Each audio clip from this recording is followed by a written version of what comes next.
We heard you.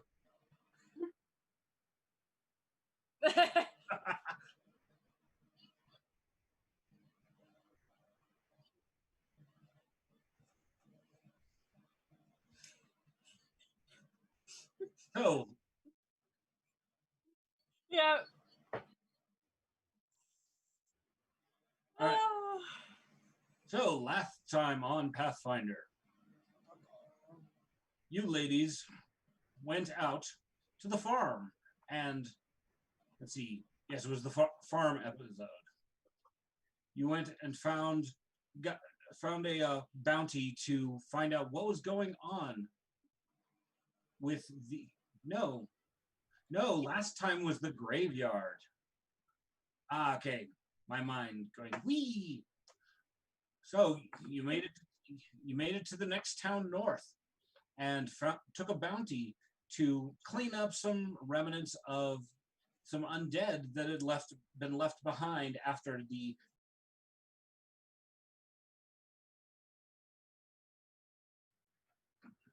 you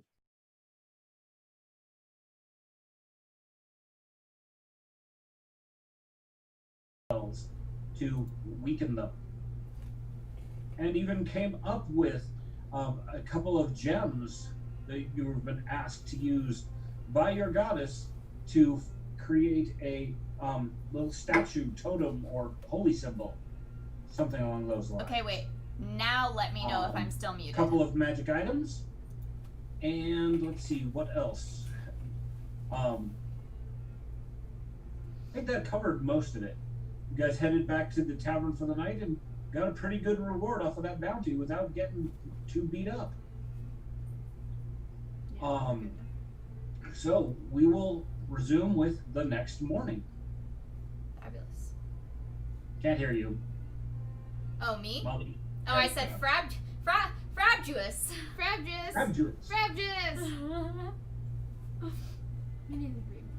Well, and speaking of Monica, she just texted me saying that she might need to go to the hospital, so I might go call her real quick and then come back.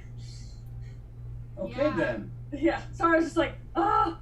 No, go do that. I'm gonna follow the group, so whatever the group does, I will follow them. Okay. Unfortunately, we specifically need to wait for you. Oh no. Can we keep her on a leash? While my character's waiting for the bush to wake up, she's gonna pray to her deity. Okay. Do you have anything specifically you want to pray today? I'll use my daily prayer. Okay. I didn't finish it off, but you Need to can say it stop again? Stronger. It always adds flavor.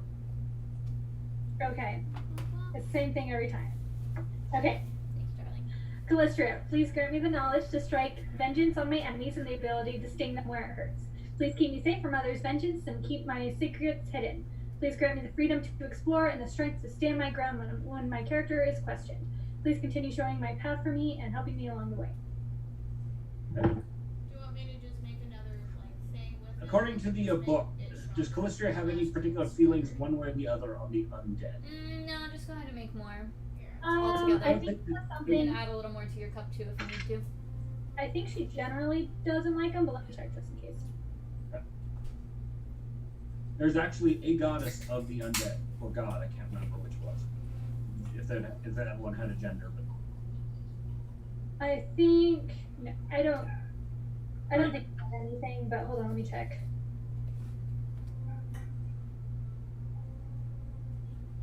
everything good?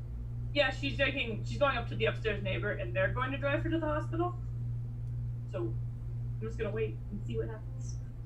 Okay. I hope she's okay. I hope so too. She has no opinions on the undead. Okay. So. All right. So you wake up, you do your morning prayers. You have no specific feels from your goddess, but you do get your holy spells granted for the day. Sephie, do you have anything that you want to reach out and pray to your gods for the day, or is it just going to be your standard stuff? Probably standard stuff. I'll do some. I might sit outside. We're saying it like a tavern-ish place, right? Yes, you Yeah. are holed up in an inn. Both has tavern, food, and rooms. Cool. So I will go sit outside for like 10 minutes to an hour, like right in the early morning in the flower bed, and do some meditation so I have all my druidic powers. Okay. Are you targeting anything in specific while you're doing your meditation and prayers? I'm trying to think. I'm going to prep, heal, and create water. Hello. So she's prepped for the day, as is wild shape and all that good jazz. Okay. Well, your god was actually listening, and so your create water spell will be automatically heightened. So it's going to create almost double the volume of water that you normally would get. Can I get like a pillow for You you? feel So it brings you up a little higher? your god really doesn't like the undead, and so you're getting a little boost for today. All right. What you guys have come in, you spent a day here, kick some undead ass. Hold it. There's only 4 of you. When you come, Sephie, when you come back in from your flower bed time, and the flowers look a little happier for having you been there. Oh, The bartender pours a mug of ale and slides it to you. You didn't order this. But we just kind of hold it and look up at them, and then do the like licking it off my little paw thing, but just kind of look at him like questioningly. Big ol' eyes. Talia took off early this morning, and she bought you a drink before you go. Oh, and said to give you this. And he holds out the carved wooden leaf that Talia was wearing for a holy symbol, but replaced with that torque that you guys found in the graveyard. Mm-hmm. I get all sad and eye watery, and like not like mad, but I still feel my connection to her, so I know she's not like gone for my life forever. But like it's a little kind of mopey, and I put the necklace on, and I like kind of slowly climb into my little thing of ale and just kind of sit there, like essentially sad drinking. The bartender does comment that she said she would catch up with you some later time, and that if you need her, you can always call. I have no idea what the hell that means, but yeah, that's what she said. I just kind of curl up around the necklace and snuggle around it and just kind of slowly nod and sit there, still sad drinking, essentially. As you're thinking about her, you feel a pulse. A human pulse through your vine. I think like when I feel the pulses, I just like take a deep breath and then just kind of smile a little bit. I feel comforted by that presence. All right. As I sit there in my little pint of ale, thinking of Turia. So this town is a little bit bigger than the one that you came from. So a little more traffic comes through, but not a whole lot. Is there anything you guys would like to go shopping for? One notable thing is there is a small magic goods store in this town. I want to go check out the magic goods store. Is there anything in particular you're looking for to start with?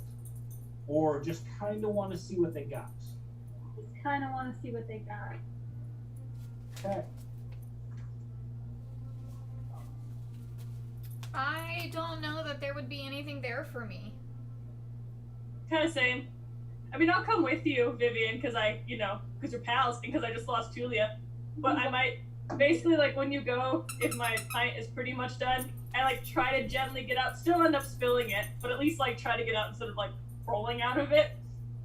And then, like, kind of, like, make my way down off very klutzily, like, falling over, but, like, do manage to, like, walk with you, just kind of, like, meow. So tipsy, but not, like, blacked out, like last time.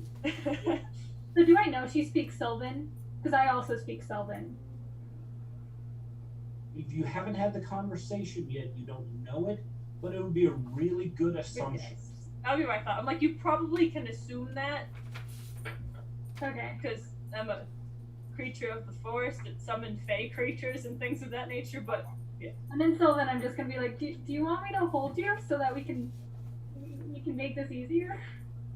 I look up at you with these big, like, oh, happy eyes, and I grow vines out of my arms, put them around your neck, and then, like, go up to meet them, so I'm just, like, snuggling with my arms around your neck. Mikey, the picture that's Let me kind a of creepy. hug. My Julia's laugh.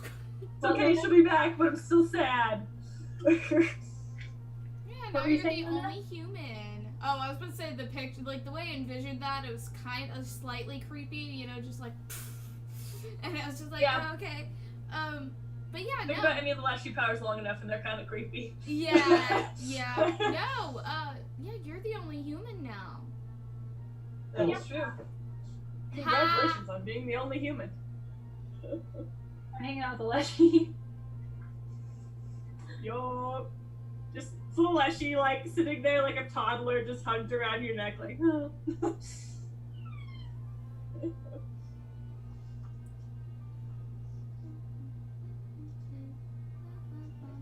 Oh, do you have a prayer? Do you have a prayer? God, do you have a prayer for them? What do you do for them? Yeah, but really only like whenever we're about to go to battle. Whenever I know that I'm gonna like meet my fire. So, looking through the magical shop, the first things that you find, where is it? There's a compass sitting in a display case.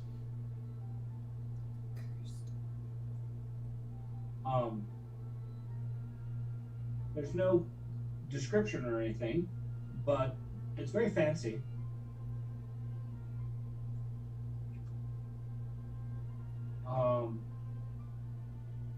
There is a stack of scrolls that apparently are sorted and organized acceptably well.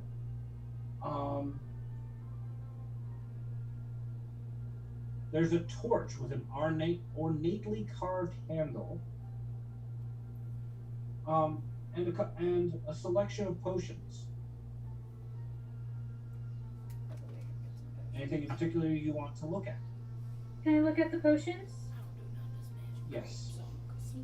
So a lot of the common used potions that adventurers are going to have use of, things along the lines of antidote potions or elixirs,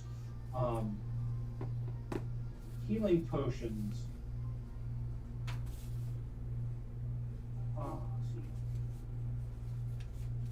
Let's see. Almost every single one of them is labeled simply because nobody wants to screw that up. Is there any potions that would raise armor class? Let's see.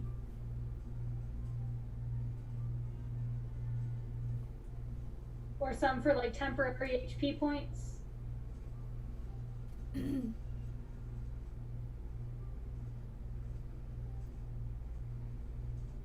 You look like an anime character. I do? Yeah. It does look like a panty from Panty and Stocking wig. I don't know if that was what it was, but it does have that vibe. I was trying to go for like more yellow hair instead of blonde, so it did point me to more of the anime stuff. But I am gonna cut it, so I'm probably gonna look a little bit more anime when it's done. She reminds me of Yang from Ruby. To be fair, I got a Panty and Stocking wig that I used to cosplay Yang and to cosplay Leone. So they're all about the same Yang. hairstyle. We probably got killed. But yeah, I like it though. Yeah. But yeah, I was like, I've never worn a wig before, so it does look like some spray and conditioner might give it some love. Just yeah, I have no idea. 'Cause I don't have nothing to just tear all the hair out. Well, Yeah. so later on, at another point in time, you and I can do a video chat, and I would be happy to assist you with this, because this is like my forte. Thank you. I would love that. Yeah, because I do want to cut it and make it kind of like kind of spiky at the end, but not really. So Katsuko said, kind of looks like a Princess Zelda wig. I could dig it. Okay. So Yeah, no, what the closest thing to extra hit points is an elixir of life. It's like a healing potion, only it will give you back d6 of hit points, but it also will give you a bonus to saving throws against diseases and poisons. And it will give you back 1d6 hit points. It'll give you back 1d6 hit points and a +1 bonus to your saving throws against diseases and poisons. Okay. It is, I'm not. the asking price is 3 gold pieces. Not a particularly expensive item. I'm gonna leave it alone. Actually, I'm gonna grab one. Okay. They have of that particular potion. They've actually got 5 of those sitting there. Apparently, somebody made up a batch and sold them to them. Entertainingly enough, they also have holy water. Something that you can buy. Oh, I can make my own holy water. Exactly. Not too worried about that. But I will take one of the potions, unless they're having a sale and, it's a buy one, get 5 free type. They're not listing them as such, but how's your haggling? I can try. I can haggle. I can help get some things if you want it. I'll be like, So let's see, which skill would be appropriate to haggling? Charisma? diplomacy? Yeah, diplomacy would do the job.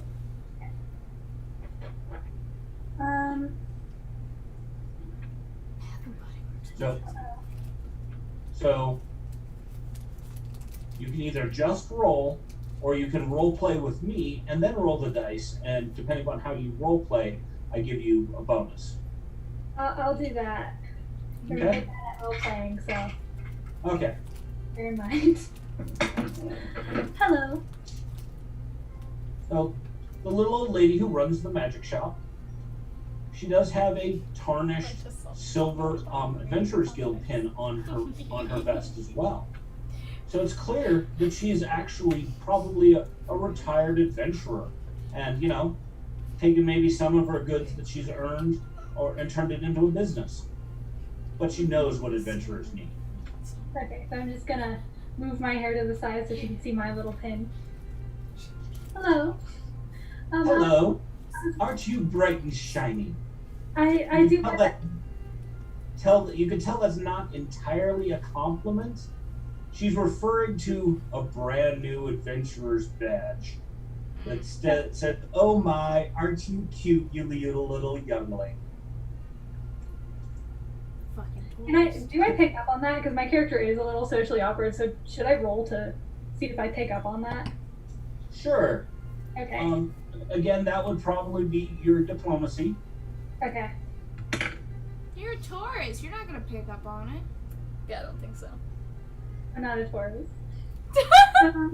Fucking Taurus. Only Taurus say that. I got an 18, so I did roll pretty high. Okay. So, yeah, you get the point that she was not being completely snotty, but she obviously was like, "Oh my, you're so young." Okay. I was wondering if you happen to be willing to sell those potions in bulk. Because obviously we very much need them, as we did just start out, and we want to make sure that we can keep doing this for a while. She actually impressed. Like, most people don't think to, stock up for the emergencies. Well, let's see. I'm asking 3 gold apiece for those. And are you wanting to buy all 5? I would prefer so, but I am kind of on a budget right now. Okay. Let's see. 3 times 5, 15 gold. I'd be willing to give them to you for 12. Basically, give you one of them free if you're buying 4. Give you the 5th one free. That's not too bad. Would You you know. be willing to sell 3 of them for 6 gold? 3 for 6 gold. 3 for the price of 2. That's a little bit steeper than I can do. Now roll your diplomacy and see how that comes out. All right. 18. That's what the dice say, or that's the grand total? I got 13 plus 5. Got it. All right. Here, I'll tell you what I'll do. I will sell you the three potions for. Let's see, 3 9. I'll sell it to you for 7 gold, and I'll throw in this scroll. I know it's some low-level magic, but I haven't actually had time to figure out what it is, and that costs me to have that figured out. So you can have for 7 gold. You can have 3 potions, and take your luck on what this does. I will take that deal. Okay. Thank you so much. I'm fairly sure it's not cursed, but we'll find out. I'm sure it'll be fine. Yeah, I'll take it. All right. Hold on, I lost my pencil. I'll be right back, but you guys can keep going without me. She's gotta take Monica. Sir Patrick, did you see the update in the chat? Yes, I just saw that. Okay. So we will be continuing without Cheeky for potentially the rest of the evening. Sadly. So she's just dealing with her, obviously with Future girlfriend. Yes. Well, no, I was like in the game. In the game, she's still mourning. She's got a little bit of sad going Yeah. on. And so she's, kind of moping just a little bit, so she's hanging back. Yeah. Um, We're letting her nap, do her naps and She went back to the flower garden and grew some flowers and dug herself a hole. She probably would. all right. Do you want to look at it? Anybody else want to look at anything in the curio shop? Would a healing potion be a good investment for me? Probably. It's something, you Okay. slam a drink, you can get back some points. Okay. Yeah, I would like to get a couple healing potions. For all of us. Okay. I was planning on giving you one. A basic healing potion. I was just looking at it. Oh, come on. There we go. A basic healing potion is 4 gold piece each for a minor healing potion. There we go. Okay. And they will give you back a D8 of healing. Okay, So- I haven't added up my shit in a while, so let me redo my let me count my money real quick. Okay. I have 8 plus 6. There's a couple of weapons hanging on the wall as well. Basic swords and shields. One of them looks really fancy.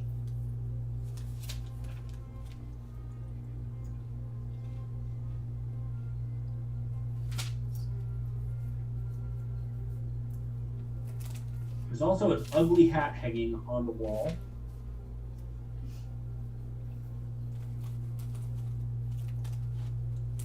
What does the ugly hat do? Gonna ask the lady. Oh, this one's really fun. She puts it on, and she changes faces. She's now looks like a young man, but she's wearing the exact same clothes. That one does look fun. Very fun indeed. But you watch her do it, so you can kind of see through the illusion. Okay. When you focus at it, you can still see the little old lady, as opposed to what might be her grandson. So it is a hat of disguise. It creates an illusionary face so that you can look like somebody else. That seems fun.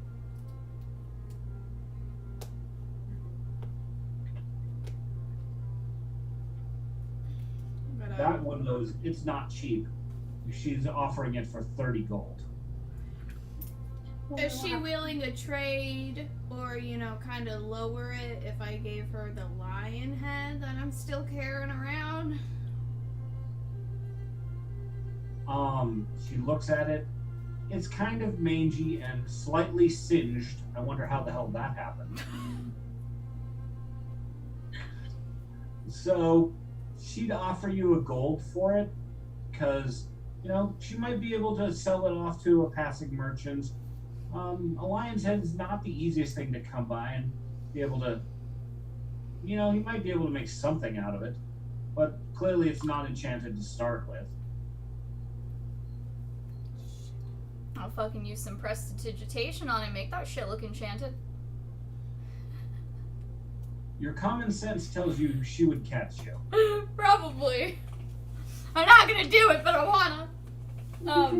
So, okay, I will definitely get that healing potion, and you said it does what for me? 1d8 worth of healing. Okay. And there are multiple of them because this is like the mainstay of what every adventurer needs is healing potions. I'm not that rich, so I'm just gonna get one for now. Okay. I remember I got more. If I remember correctly, some of you had a few healing potions to start with. You've added the elixir of life, which does some healing, but also, is going to help with saving throws. That's probably really good to use in the middle of a fight because it's going to, give you healing and a little bit more protection. Probably fishing. You guys are adorable.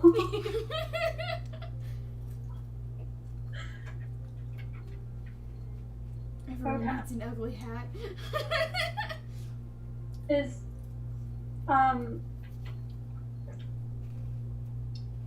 sorry, what's your Narri? Is Narri in the shop with us? I kind of went out and then just wandering around, stealing, getting snacks and stuff. So, magic's not really for me. Okay. Other than the magic I use to steal shit. So. Fuck me. Why are you not moving, bitch? But I guess since, I did see the ugly hat, and I did see how you could steal, yeah. So I guess I, just now arrived there, but I'm still, We arrived a little late.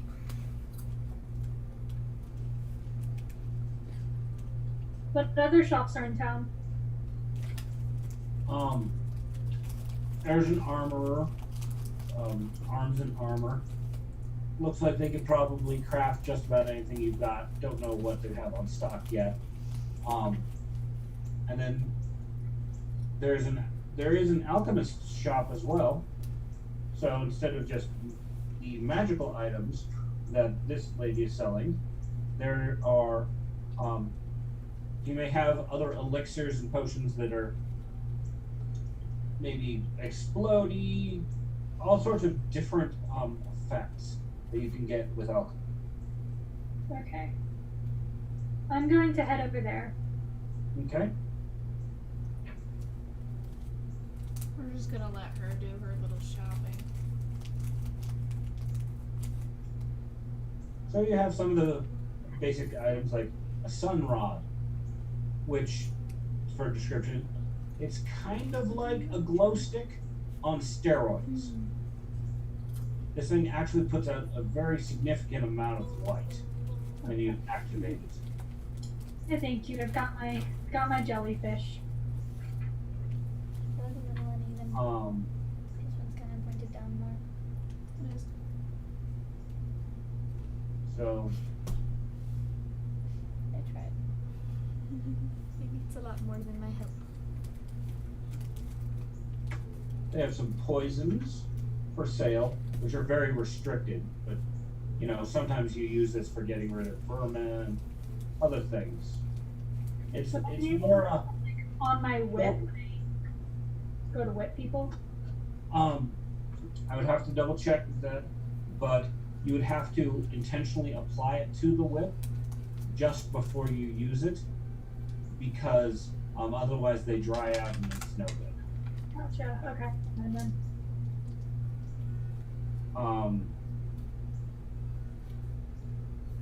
So belladonna, black adder venom, a lethargy poison, arsenic, giant centipede venom.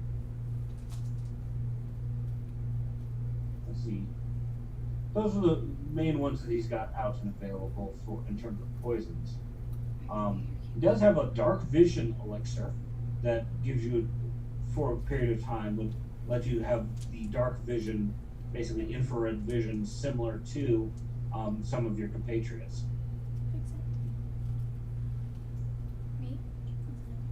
Oh. One that's kind of interesting is a silver tongue mutagen. This is an alchemical substance that one drinks. Let's see. Make sure I get the right information.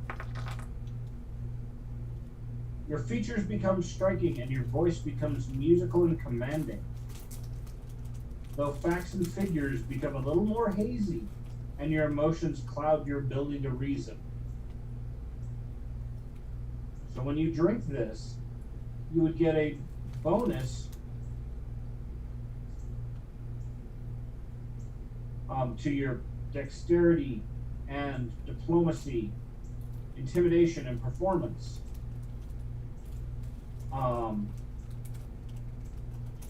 But you're also going to take penalties to things like arcana and crafting, lore, occultism, and society checks. So some things you're going to get a little better at. Basically anything that's, you know, based on charisma. You're going to get better at charisma-ish things, and anything that takes actually using your brain will get a little hazy. Mm-hmm.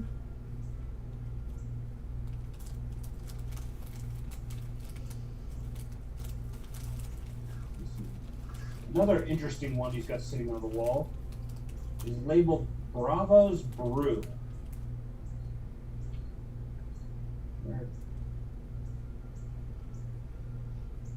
Oh, there it is.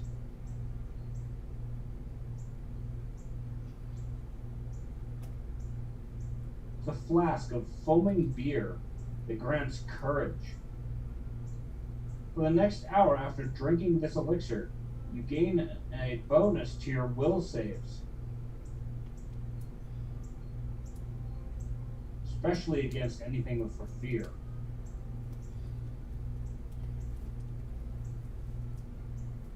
So, you know, a little bit of liquid courage, literal.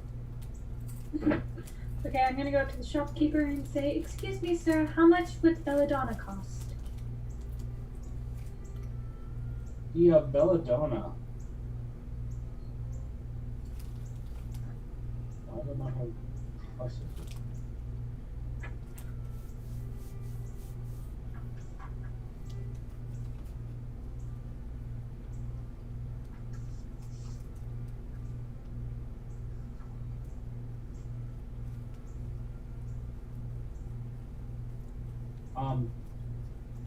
A vial of belladonna extract would be 5 gold pieces. Okay, thank you. And I'm gonna turn around and walk out the store. Okay.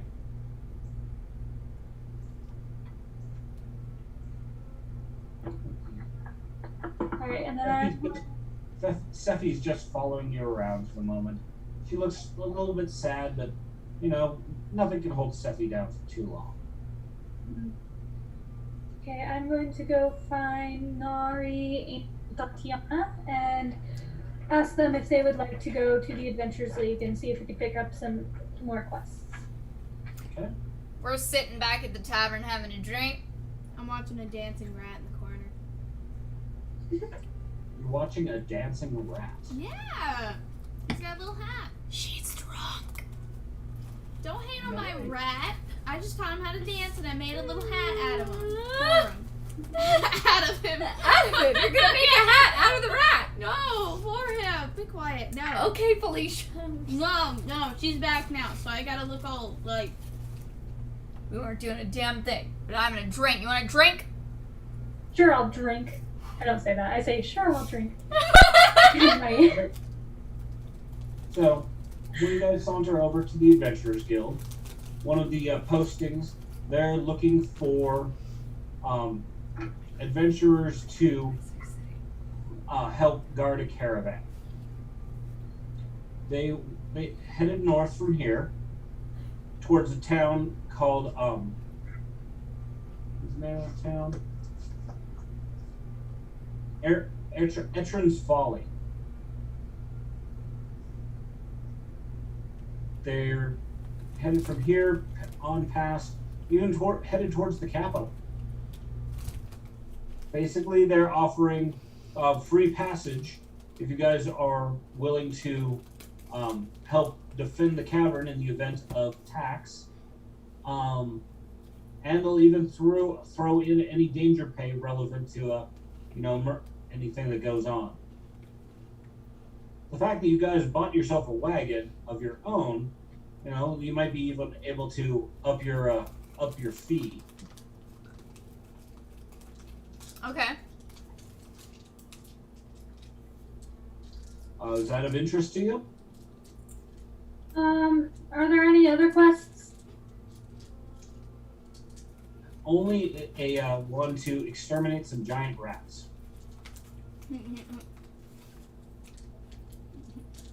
What do you guys think? I don't care for rats much. I could burn them with a fireball, so I say we go for the other one. That sounds more fun. Alrighty. Plus, we might be able to get a little bit more money. We don't need a ride, we got our own. I'm still slightly tipsy and still just thinking about the dancing rat.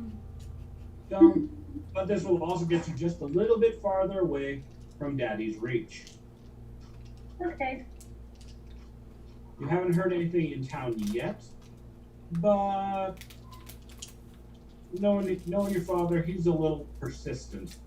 Gotcha. So last question, when I tore down that picture of me and took the quest, did that take it away from other guilds as well, or? No, most likely this was just a general, wanted poster. Yeah. So, very likely other towns in the area are probably going to have the same thing posted. How much time and energy, though, is Dad going to put into trying to track down his daughter? Gotcha. So how would I get information to my father anonymously and get a reward for it? Well, you can check in with the Adventurers Guild if they're willing to send a message back down to your hometown. Probably cost you a silver or so. And they'll get it there whenever the next rider goes through. Unless you really want to pay somebody to run a message real quick. I mean, if you're... I'll just leave it alone for now. I'd say, whenever you're ready to, tell the group or something, I'm sure we could come up with a group plan to get that reward and stuff, so... But when you're ready to tell the group, because we don't know anything about it, so... No, you guys saw me tear it down. Yeah, but Briefly. we didn't get to read it. Okay. Alright, so I guess while we're in the Adventurers Guild, I'll be like, hey, hello, before we leave, I have this flyer here that says my father is looking for information, and I was wondering if we should send him information, sending him the other direction, and maybe we can collect some reward money. I was wondering if you would have any ideas. What's your dad wanting?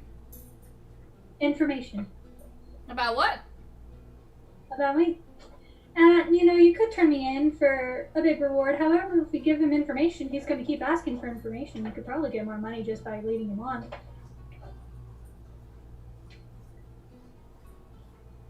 Then I'm your healer, and without me, you'd probably die.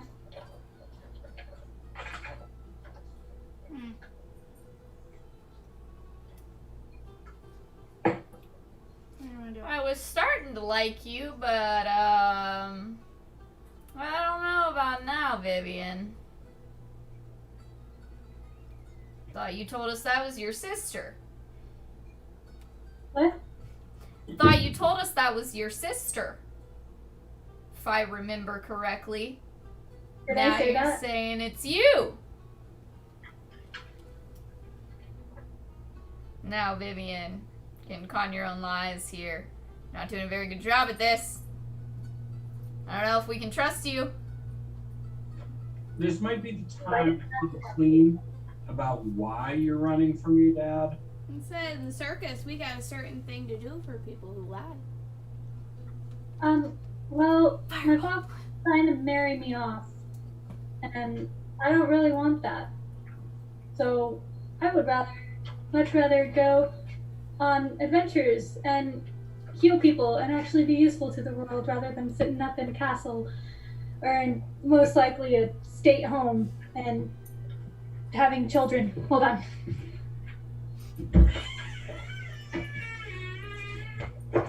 Well, you know, I can certainly relate to your parents pushing you into some terrible situations. So I understand where you're coming from. Boo-hoo. She had too good of a life, and now she decided to come running around with us. Yeah, but I mean, would you want to be forced to have sex with some man you don't fucking know? Some old, fat guy? Come on.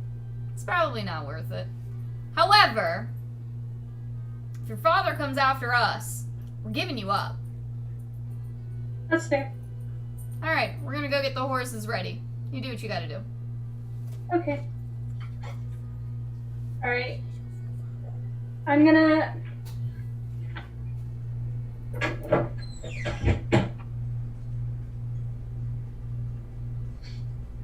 I'm going to write a letter.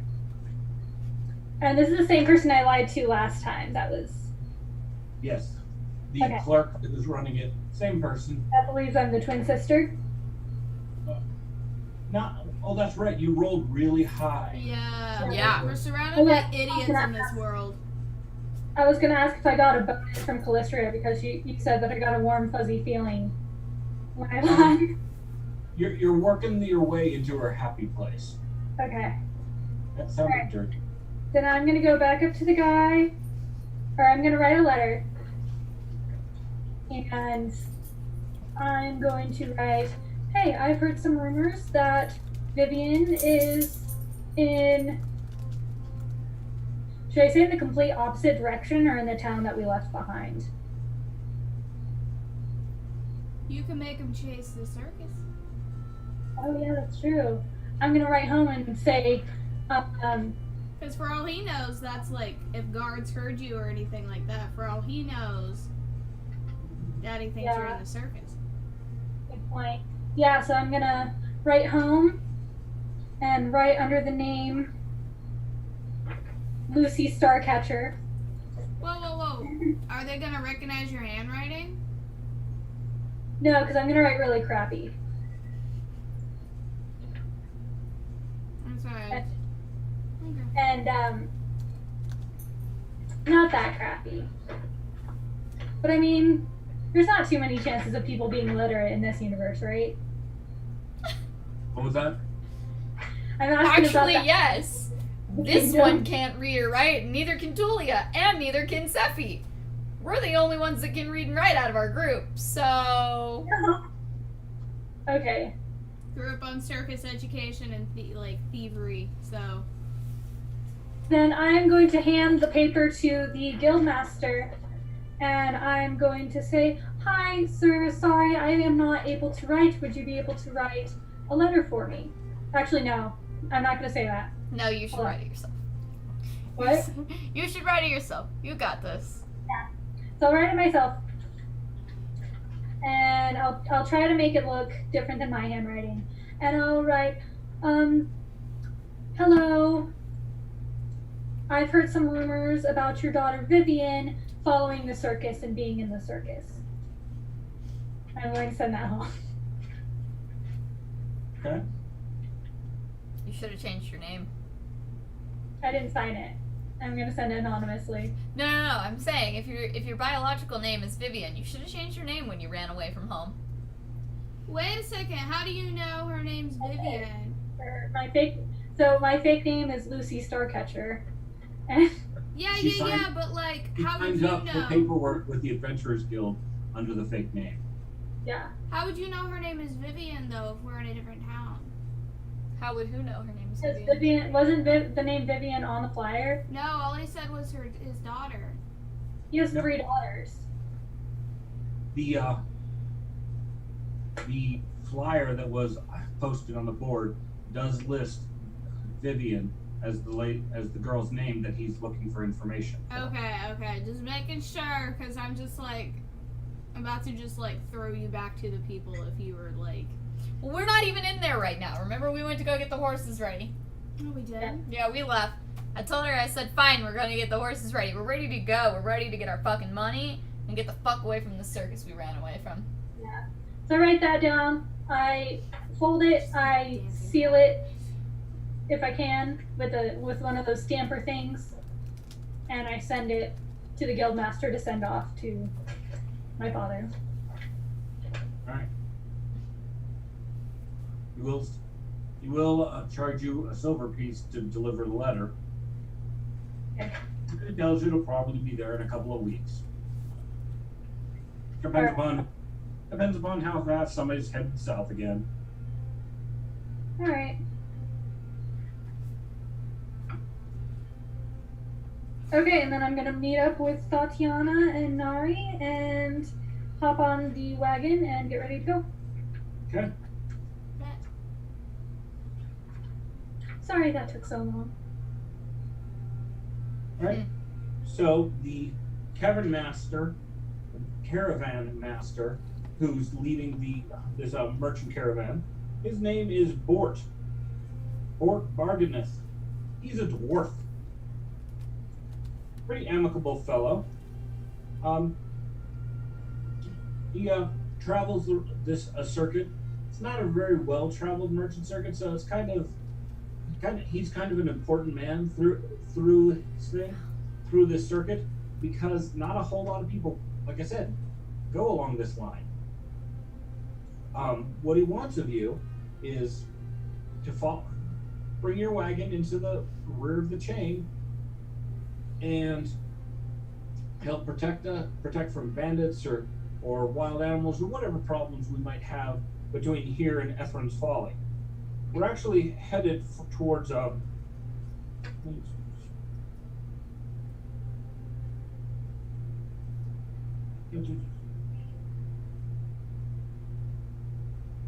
we're actually headed towards Almas, which is a town not too far from, or actually is the capital of the country, Andoria.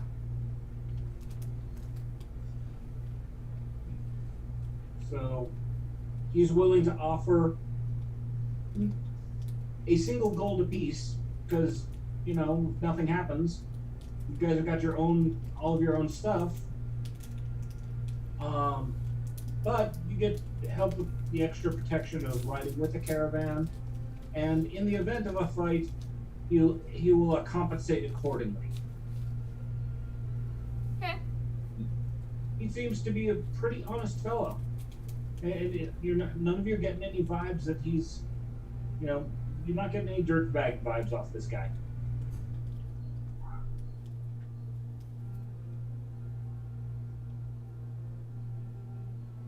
So it's been 3 days. You'll travel for 3 days.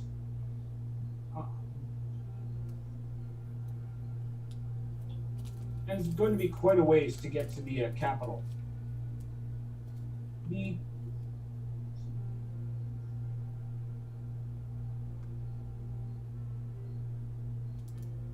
journey through the hinterlands of Issinger has been pretty quiet.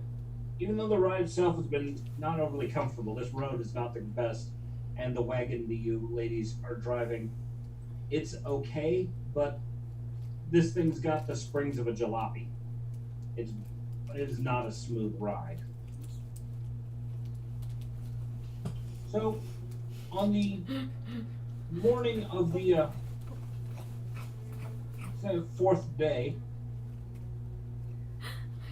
Bort announces that you should arrive in the town of Etrin's Folly by nightfall. And he's promised a comfortable bed for the night as a reward for the long day's travel. The caravan's team masters share a chuckle between them, trading knowing glances and subtle nods. But soon enough, you're on the road again, the wagon bouncing and creaking along the uneven trail. So, there must be some joke to the comfortable bed. Not entirely sure what it is. You've met there are other travelers, some paying customers who are riding with the caravan. There are other professional guards, as well as the merchants and teamsters who are running the mules. They all seem like this is pretty usual for them. Everything's just routine. Anything you want to do while you're riding along? I'll pray to my deity. Do some praying? Mm. What are you looking for when you're praying to her? Just your daily prayers? I think I'm trying for a relationship with her more than anything right now. So I want to make sure I'm in constant contact with her without, bothering her. But I want to build up a relationship with her so that she's less likely to ignore me when I do need something from her. Notice me, senpai. Also, you might try in your prayers asking her if she has any services she wants you to perform. Okay. Please show me a sign if there are any services you'd like me to perform, and then I'm gonna wait.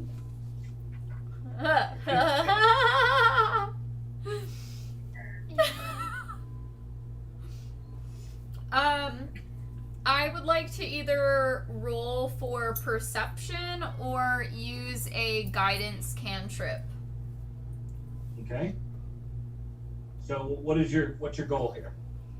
To just see if I kind of pick up on anything that seems slightly out of the normal. It seems like everything's going so smooth that I feel like at any minute now something is gonna happen, and there's either something follow us or creeping in the tree line. Something's going on that I'm not picking up on, and I want to figure out what it is. Why would you ever think that? Oh my god. Because you haven't shown yourself, Thwack. I knew you were there. I just hear a grunt in the bush.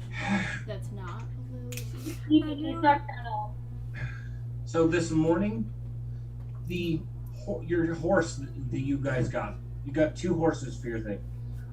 They've felt just they're being a little uneasy, a little more hesitant. Like there's something around that's got them a little bit spooked. So go ahead and make that perception roll. With the 20? Yep. D20 plus your perception. Okay. 18 plus... Wait, where's my... 22. Oh, 22. Alright. So, Smell. all day you've been kind of just watching to try and figure out what's going on. You can see that on the next wagon, there's clearly something going on between one of the paying customers and the teamster who's driving the wagon. He's really trying hard to ignore her, and she's trying really hard to get his attention in that flirty kind of way. Don't know if something's been going on off in the bushes or what, but clearly there's something, some interpersonal drama between those two. Okay. So, What are they transporting again? general goods. So we've got some wheat, some corn. They have some metal goods. One wagon doesn't have a lot of it because it's heavy, but iron ingots being transported to, a smith who's ordered a load of goods. A lot of basic stuff, nothing that's, particularly of interest. You're going over a particularly rough section of road. When you hear a bonk and a fuck.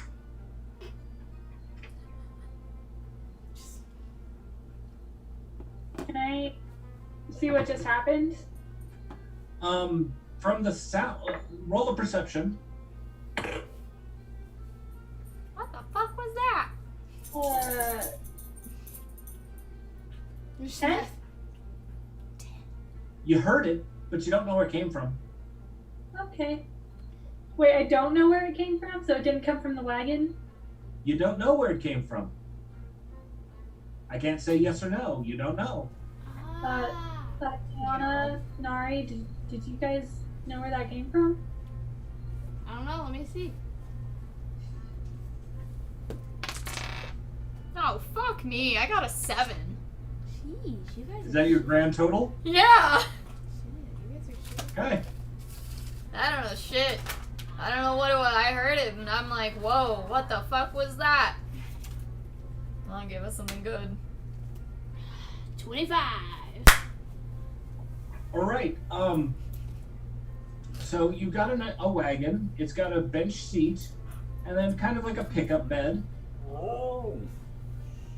And you've stored most of your gear either under the bench seat or just kind of put up against the back of the bench, right in the bed. You guys have been taking turns with who's driving. So there's really no place in the wagon for this to come from. But it came pretty much right under your ass. On the Was that- bottom. Underneath it. ass? Fucking knew it. At the bottom of the wagon. So you're pretty sure you've got a stowaway. From the sounds of it, he might be hiding under the wagon. Heel, horse, and heel! Making the horse stop. Whoa, the word is whoa. Oh, whoa. Heel? I don't fucking know. I don't work horses. That's her job. Okay. Sit your And ass so- down. And Sephie's just kind of laying out in the bed of the wagon, kind of like basically sunbathing. So you stop the wagon. The rest of the caravan is still moving. Or make this quick. Did we yell ahead and tell them to wait up? Nah, we'll catch up. They might get pissy. It depends upon if you're just being real quick. We'll be real quick. I hop out, and I look under there to see what it is. Who it is. I assume So- it's Slack.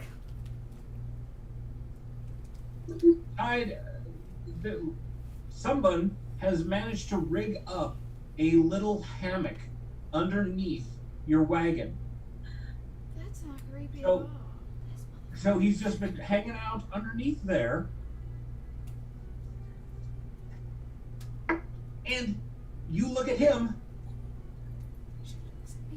Hi, mistress. How are you doing today? Oh, fabulous! What are you doing down there? Oh, it was easier than walking.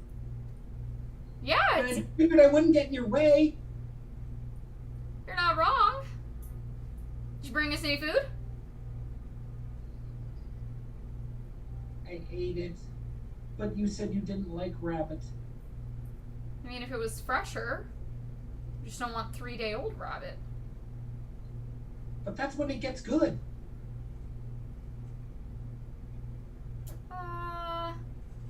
Some of us have a different taste buds than you do. That's all. It's okay. It's okay. That's fine. You could just stay down there. Just stay safe and hang on tight, because we gotta catch up. Yes, mistress. Okay. get back in and yeehaw. Not the horse word. Nay? So Yay? you get back into the wagon, and just as you're getting moving, one of the outriders saw that you had stopped and comes back to check on you, and asks if everything's okay. This is another dwarf, so he's riding a pony, because of course dwarves and horses don't fit very well. So, everything all right?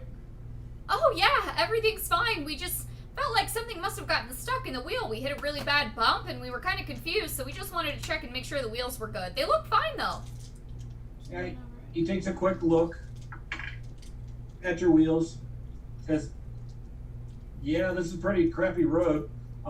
Yeah, nothing looks damaged." He doesn't even get off his pony. You can tell he just wants to get moving again. He's got a pony. Yeah, he's on a pony. Yeah. Pony. Dwarves ride ponies because, they don't fit on horses very well. They're short. They got short legs. So he hangs back with you a little bit to make sure that, everything's okay as you get rolling, and then goes back to just moving up and down the column of the caravan, making sure everything's all right. So you now know Thwack is underneath there. And from the gear that you saw with him, he's prepared for the long haul. He's got a full backpack. You saw that he had, he's got a sword as well as a really big knife. Alright. And a bow that's almost as tall as he is. Fabulous. So, Is he gonna be weighing us down? weighing you down as in turn of the wagon? Is he gonna make it like us go any slower with him and all the crap that he brought? No. Not really. Okay. He probably weighs as much as Tulia. Yeah. He probably even weighs less than Tulia. Yeah, with all this shit. It would be the Okay. equivalent of Tulia. Yeah. Making sure. But it's clear that he knew that he wasn't completely wanted, but he's gonna do whatever it takes to stay with Fire Mistress. Because he's left his clan, and so he's kind of on the road on his own, and he's attached himself to you girls. Alright, that takes something off my back. Also, it looks like he might be competent with those weapons that he's got. So, having some cannon fodder that knows how to sling that sword might not be a bad idea. I agree. I like him. On your tank, send him out on the front lines. I just don't want anybody else knowing he's there right now. Goblins are kind of really looked down. It's been a while since what was called the Goblin Blood Wars, and they're the social underdogs. They are the minority that everybody dislikes. They're put up with mostly, and nobody likes them. You can get in her chair. Later. All right. Up here. Scoot your legs like to one side. Excuse me. So you've got pulled back up. Puppy! We found the goblin! I was gonna say this is Thwack. This is the dwarf's pet that he just got. So we're just easy. Thank you. So you hear a shout from the front wagon, and Keldrin, one of the teamsters, yells out, "Up ahead is Plague Stone!" No sooner does the call fade from his lips than it is overshadowed by a series of long, mournful howls emanating from the woods to either side of the caravan.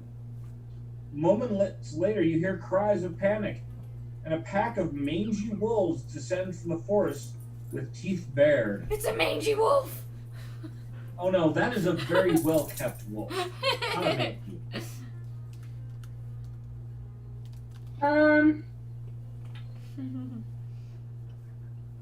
Mangy wolves. So this attack occurs when the caravan is still maybe a half an hour from town, but still quite a ways from getting any aid. Okay. Mangy wolves. Fireball. Just kidding. God. You know I'm kidding. There's some wolves. Oh, those wolves are getting feisty. Although there are over a dozen wolves attacking the caravan, only 3 approach the wagon containing you ladies. Okay. I'm going to use a spell. I'm going to use ventriloquism from a little bit of ways and make like a wounded animal sound. Like prey. Make it sound like there's prey like right behind. Okay. First, you need to roll for initiative. Okay. So everyone roll a perception check. We'll find out who acts in what order. 8. 19. Well, let me write my notes here. What was that? 19. 23.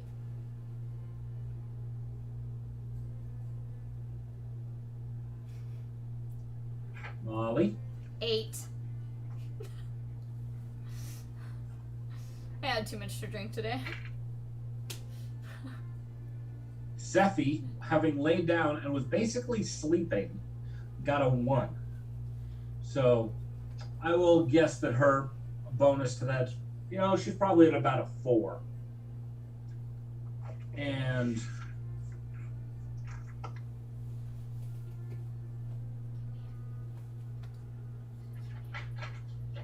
Got a 23. That's 5. No, it's 23. That's 5. 23. hey, the wolves they're very mangy and their fur is looking kind of icky. They're not well fed. These wolves are not healthy. So you've got 3 of those.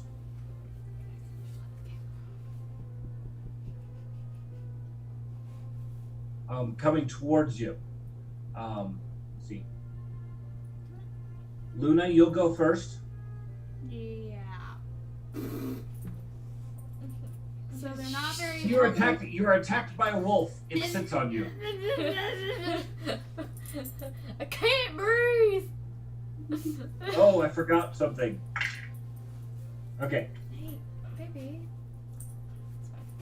It's fine. You will survive. I'll never let go, Jack. Okay. So, All right. and they're not looking healthy. You said. They're not looking healthy. They're not Their looking fur healthy. is very ratty, matted. These are not National Geographic wolves. These are unhealthy. They're probably a little weak,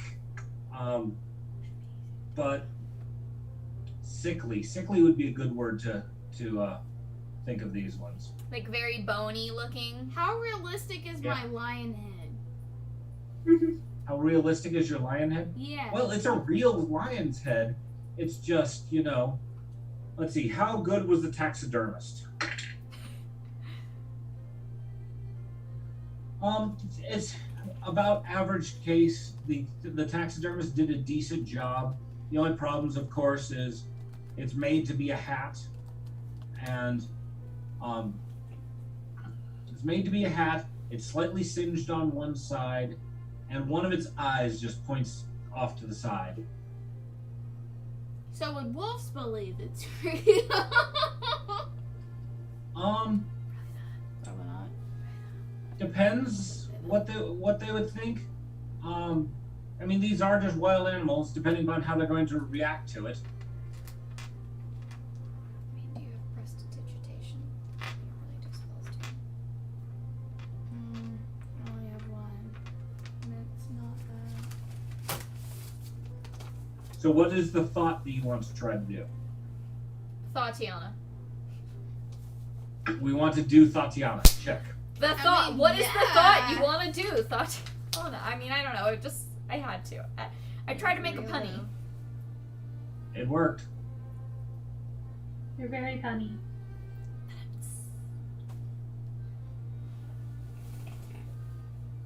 I don't know. I was just gonna see like if the hat was real enough, if it would like one either scare them or two if it would distract them if I chucked it. I don't know if it'd be enough. It has a chance, but these guys, like most animals, they're focused pretty much on what they're going after. There are 3 of them attacking our wagon. I think. Are they at the wagon? Are they like 5 feet, 10 feet away? Or are they like there's 3 of them actually at our wagon? They are.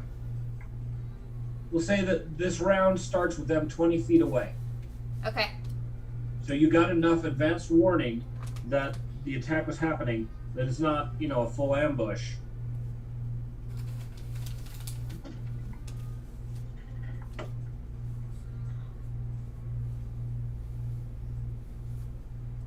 Okay.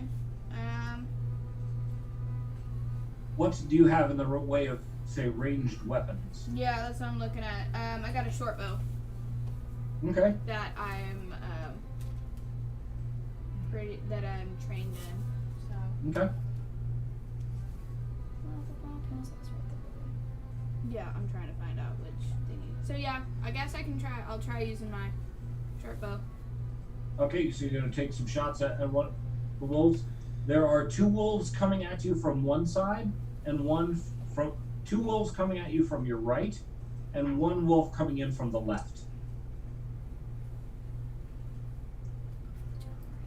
They did the standard wolf surround and come at you from multiple angles.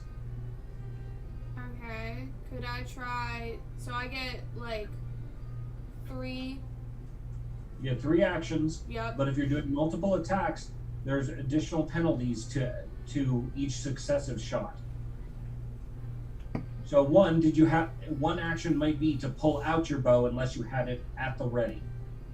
Yeah, no. So one will be to pull out. I was thinking like pull out and then like try to aim at one and try to aim at another. Okay? So roll the attack for the first one. Did you write the numbers down for your attacks? It should be there should be a number in the axe-shaped box. But she hasn't fully Yeah, filled I out haven't that fully form filled yet, out so thing she's yet. looking at her other sheet. Okay. Yeah. So So we need Your, to fill that out um, tonight. the your proficiency was trained. Yep. So you fill that in with, I believe that's your prof box should be 3. And then put your dexterity bonus in there next to it. Ranged attacks. Do you need something for her to write on? What's that? Okay. And do you know what damage the short bow does?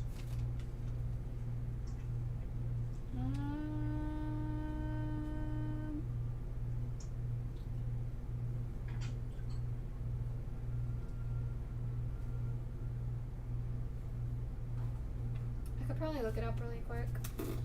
I've got the book in my hand. Okay, cool. I have things written down, but like I forgot. I was in such a rush and stuff. I forgot to like write down what a lot of Okay. it mean. So what is your dexterity bonus? 2. You put that in? I'm sorry? 2. Okay, so the total number that should be in that arrowhead next to the weapon's name on the character sheet, that'll be a 5. Okay. For your damage on the next line is 1d6 piercing.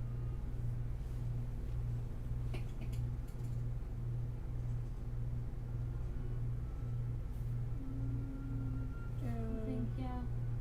Right here? Yep. Yep. 1d6, and then let me check the P for piercing. Okay. Yeah, I had that one. See, I have numbers. I just don't know what they are. I have things written I'll out. help I you. just didn't have the things like. Okay. Does it get so? You could write in the other box. that the range is 60 feet.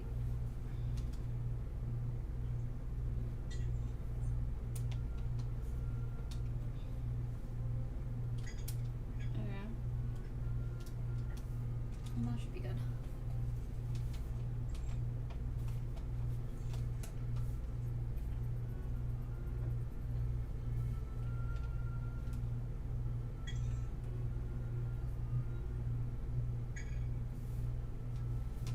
Okay. Right. So roll the d20 and add 5 to it. That'll tell you whether or not you hit.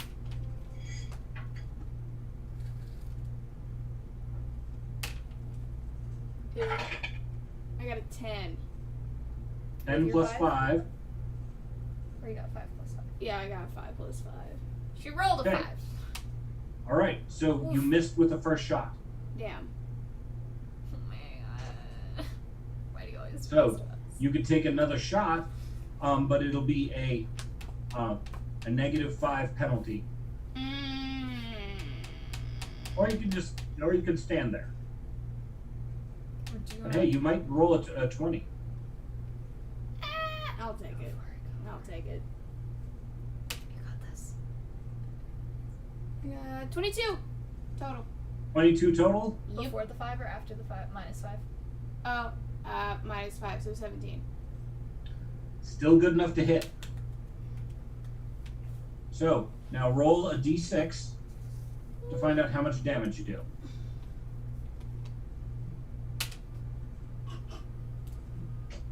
Stop. This is fine. I got a 1. Okay, you got a 1. Yup. I just went. Beep. All right. So you got him, but it wasn't a good shot. It kind of, like the arrow blade slices across his back, not doing a whole lot of damage, but you get a yipe out of him. All right. So good, and then I just So the next person to act is Thwack. He does this little tumble out from underneath the wagon. He's got his helmet on and he's ready to fight. They're 20 feet away, and so he pulls out his bow and takes a shot at one of the wolves that's pacing towards you, and skewers the wolf, hitting it pretty weak. It was not a solid shot, but he knocks a second arrow and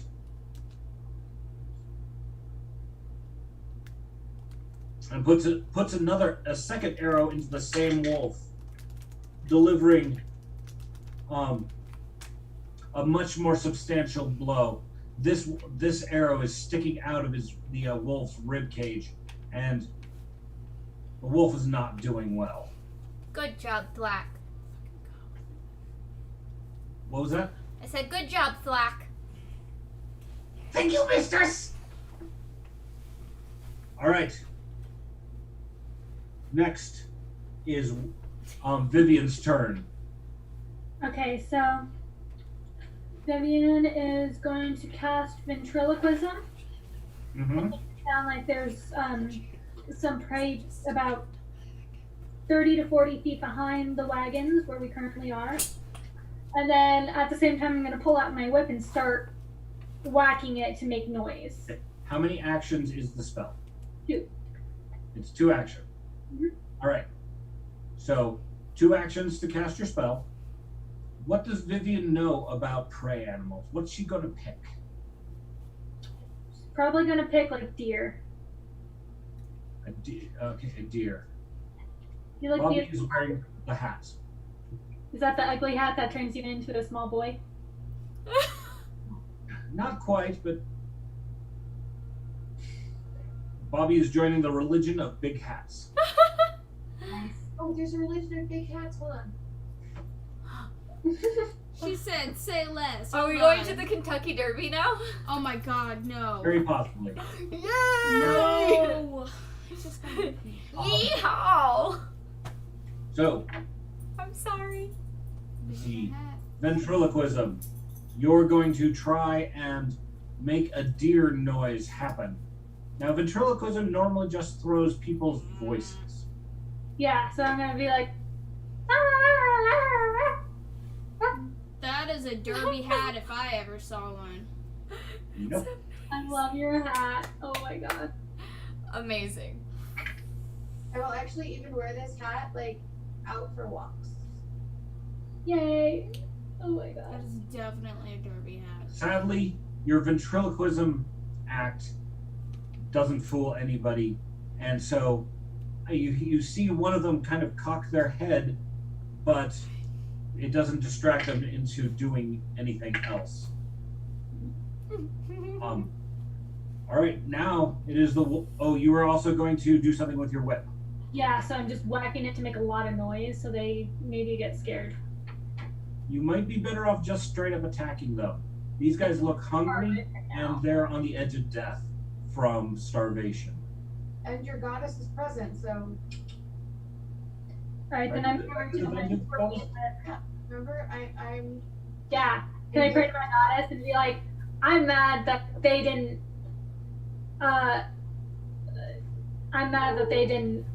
fall for my ventriloquism, so I'm gonna take vengeance on them by killing them. So I'm gonna ask my goddess for help with that. Okay, let's see it. You hear a mental snort.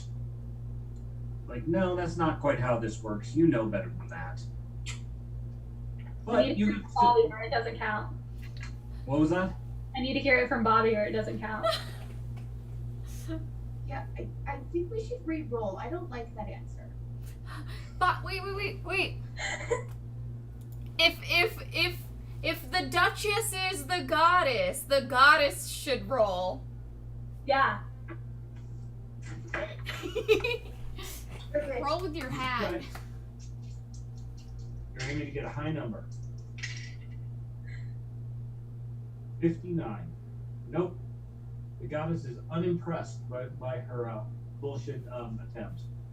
Shit. The goddess is less than is not unimpressed. The goddess is distracted by back pain. Okay. I'll take that as an answer. She's distracted. The video said they're playing their Jenga. But she is watching because she loves you. Okay. You're doing So- good, sweetie. I'm okay. In that case, I'm just gonna take out my scorpion whip and whip them. Are they close enough that I can do that? No, actually, I just thought of that. They were at 20 feet. So, but you can take the action to pull your whip and have it in hand, ready to go. Yeah, I'm gonna pull out my whip. Okay. All right. Next is the wolves moving closer. What happened to our plan? It's not her turn yet. She was laying in the back of the wagon, suntanning, or as the individual, she had to run out for a personal emergency. Yeah, that. I had to take a phone call, so I missed that. Yep.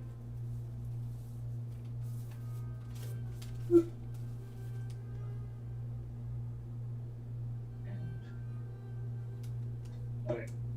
So the wolves, they are, not the healthiest critters out there. They will. Let's see, movement.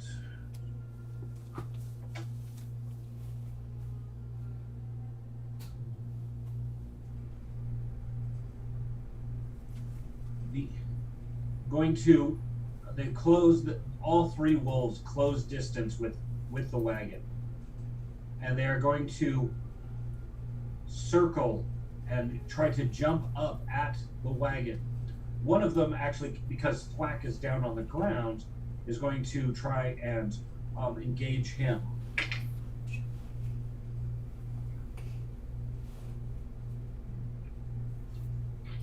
Yeah, I guess I probably could have handled a stronger drink. And actually does succeed in biting Thwack. I can make it stronger. the wolf gets a hold of his arm, and you can see a little bit of blood coming from the wound. It's not too bad.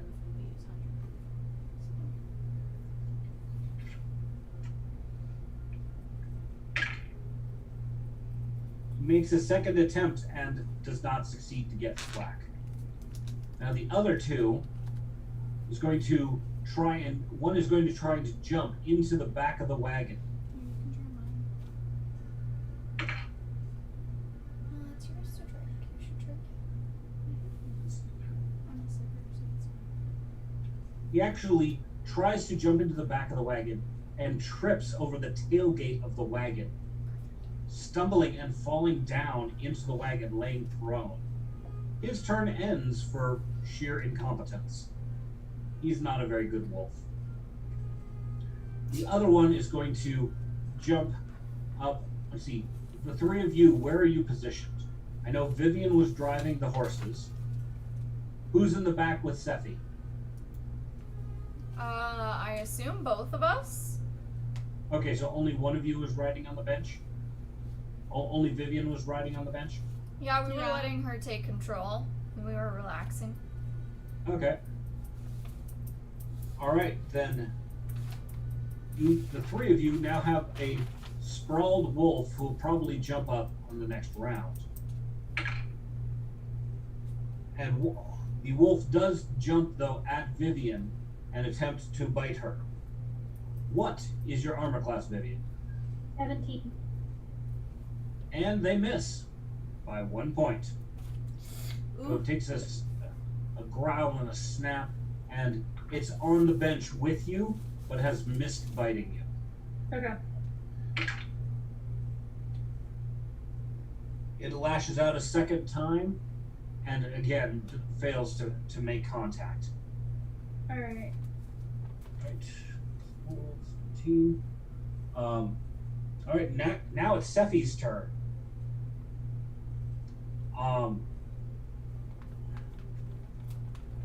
Anyone remember what Sephie was carrying? Their equipment?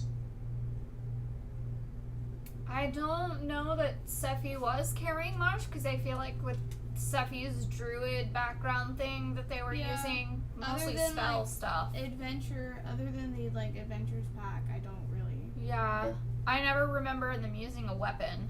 Yeah. Okay. Well, they haven't had the need for it yet, but we'll say that she's got a stick equivalent to a quarterstaff. So she'll take a swing at the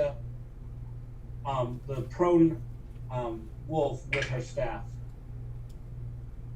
And because it's on the ground, she actually manages to miss it. It's trying to get up without showing its belly. So that'll be her action. She gets up, grabs the quarterstaff, and takes a swing at this thing, not quite hitting it. All right. Molly, you are standing in the back of the wagon. There's one wolf facing off against Thwack, one standing on the bench next to Vivian, and one sprawled pretty much at your feet.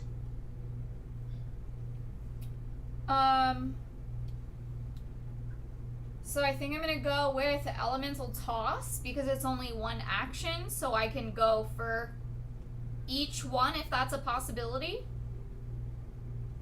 Okay.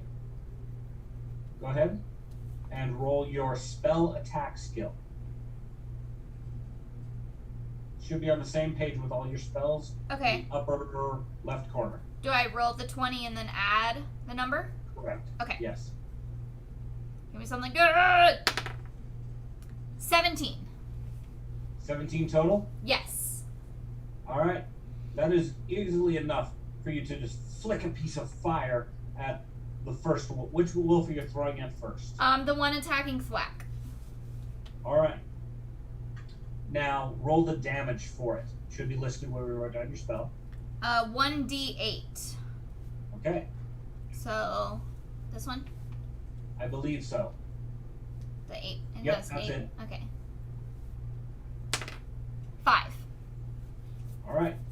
So You throw fire at the one in front of Thwack, and its entire mangy fur is oily and kind of crusted to its body, and it catches fire, and it runs screaming for a little while, but the injuries that Thwack had already given it have made it to where it just doesn't survive. It makes it maybe 20 feet away, burning before it just kind of collapses to the ground. Victory! On to the next one. All right. I'm gonna go for the one facing off with Vivian. Okay. 3. No. Yeah. So you flick fire at the creature, and it just kind of completely whizzes off in an unintended direction. Let's see where it goes.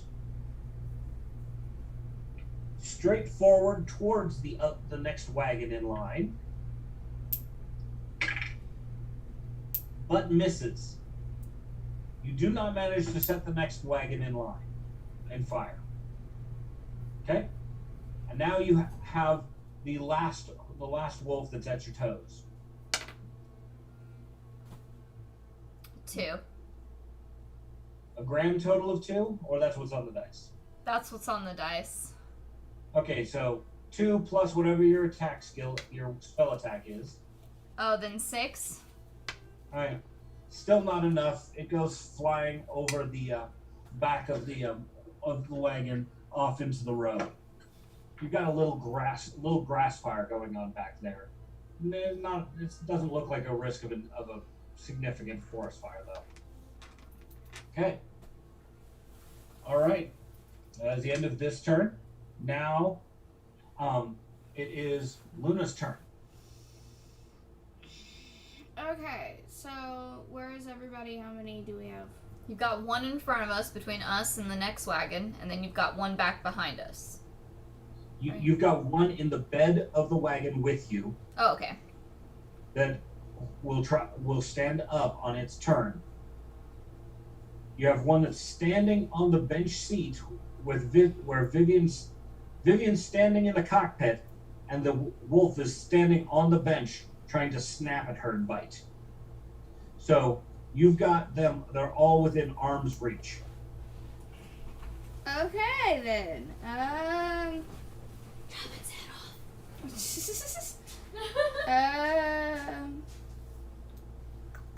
Now, the one that's facing off against Vivian is not really paying attention to you.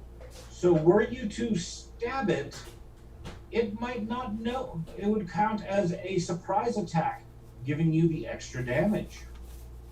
True. I do have sneak attack.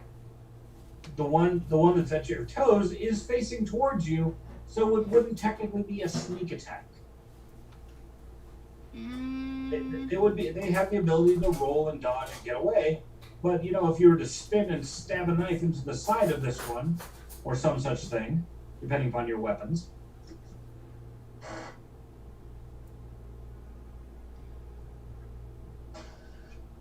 I think I might try to do the sneak attack one to help Vivian out, since it seems to be a lot more going at her. And plus, it's just her, and then we have, I still have Thotianna in the back with me, so. And Sephie. And Sephie.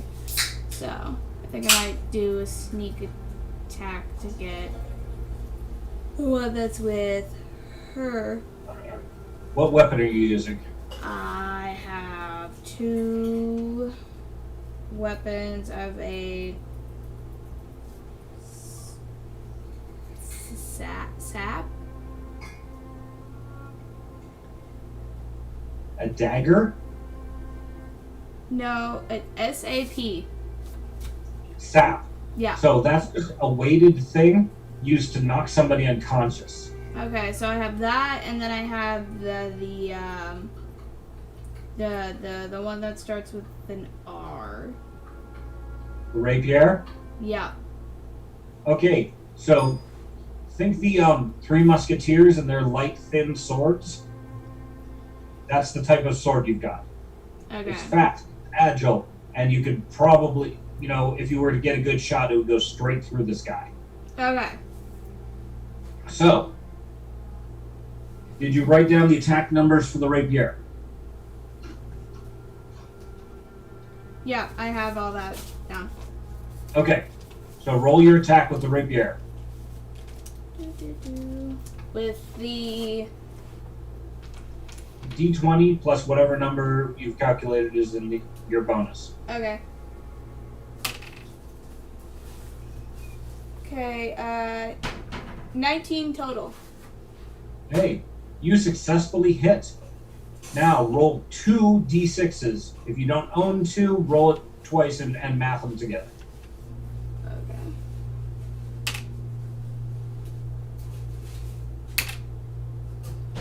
5 plus 5, 10. You skewer the fucker. He's not paying attention to you at all, and that shot you're lined up perfectly to send it straight through his rib cage and through his heart. You've stabbed him and then went all the way through, and now you have 2 more actions. That was... Or does sneak attack take an additional action? I can't remember. We'll say that you have 2 more actions. I will double check that rule. Well, I think we did sneak attack as a separate action last time. So you have 1 action. I have one more action. Or did we do it as separate last time?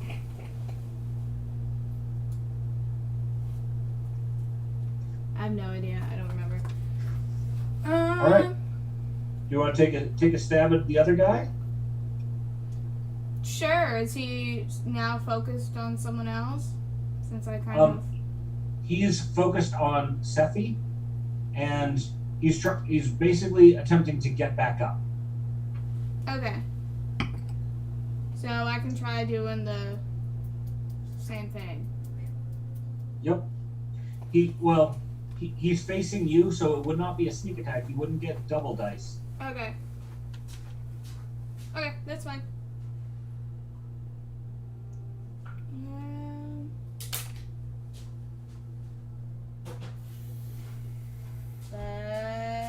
Fucking hell.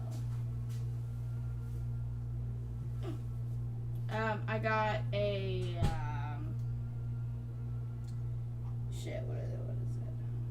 I got 11. You take a stab, but you do not hit.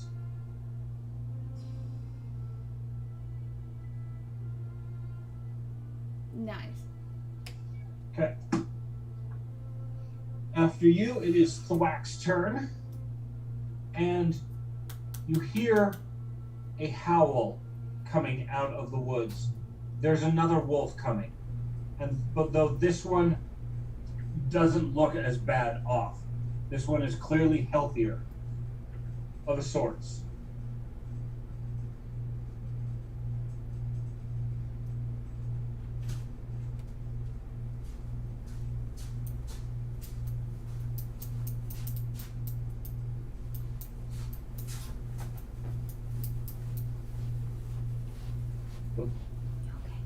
The wolf is healthy, but there's something different with it. So you might want to have a closer look at this thing. It does come towards the party on the far side of the wagon from where Thwack is. So he has not seen the creature yet. So he will take 1 action to scan for other threats. Because the one that was attacking Vivian is now slain, and he cannot see the one laying in the wagon, he's going to take a pot shot at one of the wolves attacking a different wagon. And misses, but no casualties from that. So now after Thwack, Get him, it Black. is, Oh, I fucked it. Winter. It is your turn now. you have a slightly larger wolf coming at you from the left side of the wagon. How far away? He is about 35 feet. So he's quite a ways away, so you have you've got a full turn before he even reaches the wagon. And how many wolves are in the wagon? Just the one that fell down. Is it dead yet? No, it actually even hasn't been injured. Okay, then I'm going to go ahead and use Divine Lance on that. Okay? On which one? The bigger wolf or the one that's in the wagon? The one that's in the wagon.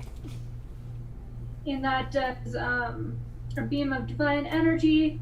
It says choose an alignment your deity has and make a ranged spell attack roll against the target's AC. On a hit, the target takes damage of the chosen alignment type equal to 1d4 plus spellcasting ability modifier. So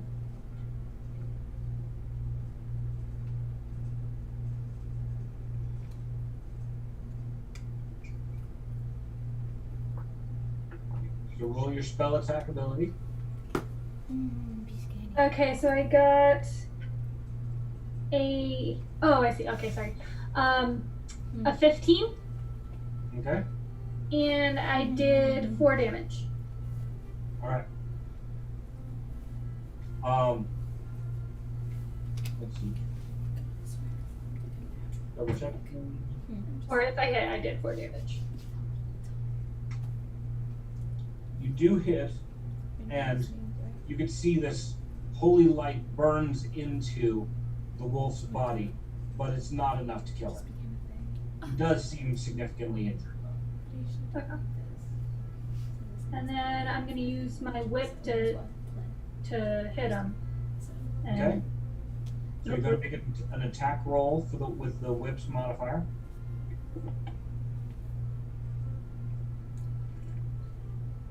I got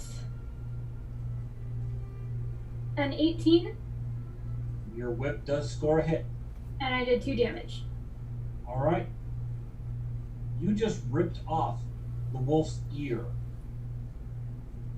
And there's a slash down the side of its face from the barbs on the end of your whip. It's not dead, but it's in bad shape. And that's all my actions. Yep. Alright. Now it is the monster's turn. The wolf in the wagon takes one of its actions to stand up.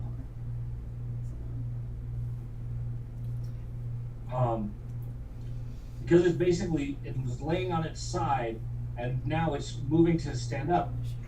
Everybody in range gets an attack of opportunity because it's having to stop guarding itself in order to get up.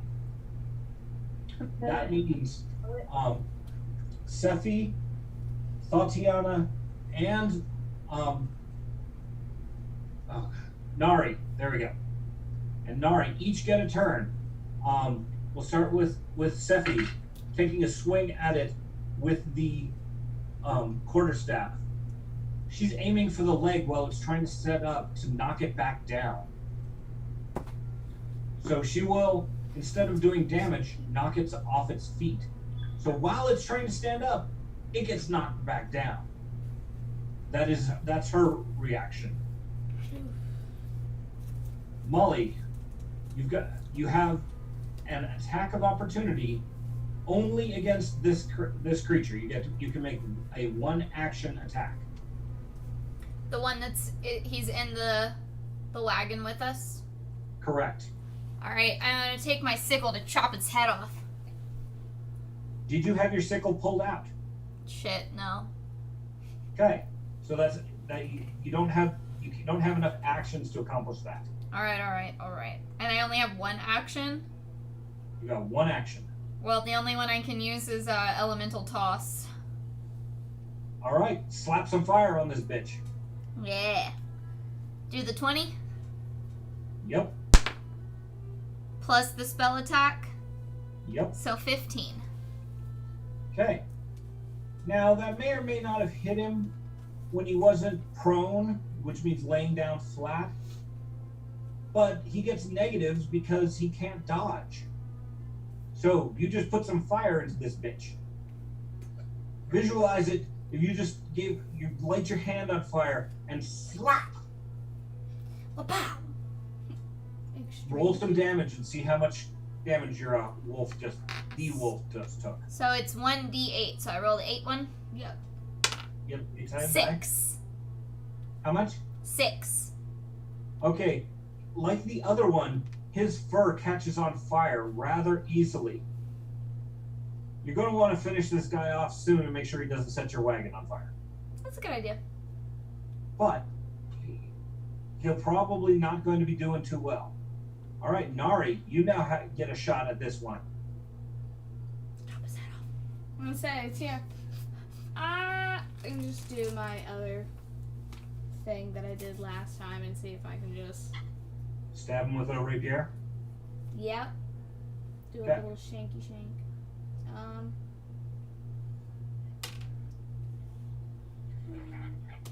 Got 14. All right, 14 is enough to hit him. And how much damage do you deliver? I believe that is 1d6 for the rapier. Yep. Apparently, I don't know, 'cause apparently I fucking suck at, like, actually doing harm. I'm like a Oh no, you're not doing bad at all, especially with that 10 points of damage you did with the sneak attack. That's where the rogue's strength is. Yeah. 5. All right, you put the poor wolf out of its misery, and it does cross your mind you probably ought to kick this thing out of the wagon. So it's like the whole, like, out foot, like, Yeah. fuck off my way. The larger, healthier wolf is now charging towards your wagon. Oh, shit. He is bigger and nowhere near as mangy. Apparently, this must be the leader of the wolf pack. But there's something off with it. As it's charging towards, it lets out this terrifying howl.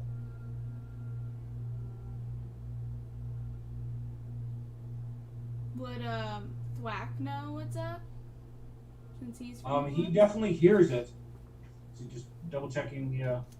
Please, for that, there's a little thing right there with the trash bag. Thank you, Vivian. So, I need everyone to make a will save. So roll the d20 and add whatever your will save is. Got a 16. Add what our what is? The on your saving Total of throws, 16? right there. Mhm. So Okay. there's a 5. 10. Even with your will save bonus. Oh, 9. All right, Fucking the shit. 10 and the 9, the two of you are actually are shaken by this. It's very unnerving, and it's going to give you a -1 while fighting this guy. And that video was He's done. scary, but he had to take up all his actions between running towards you and letting out this howl. So that's the end of his turn, and he is in arm's reach.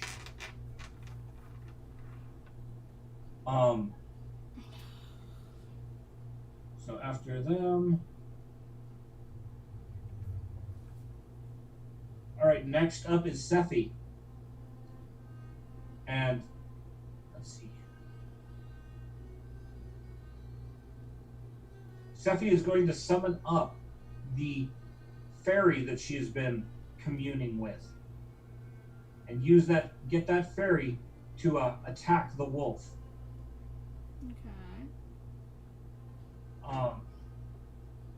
Okay. The fairy themselves has a small rapier, made of looks like silver. It's very shiny, and it takes a stab at the wolf, but the wolf snaps at the fairy and they both miss. No one actually manages to hurt the other. All right. Thotianna's turn.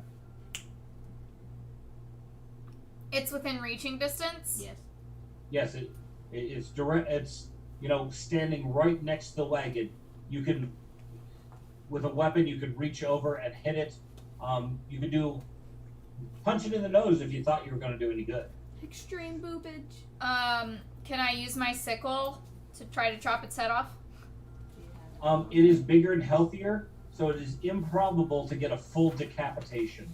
Okay, well, I have 3 action points. Yep. Alright, we'll go for Elemental Toss first. Okay. So, I do the 20 plus the spell attack roll. That gives me 21. 21. You hit. You have Jack. beaten this guy with a pebble of fire, and tell me how much damage you do. Bitch. A 1. Bitch. 1 point of fire. Fire So, boop.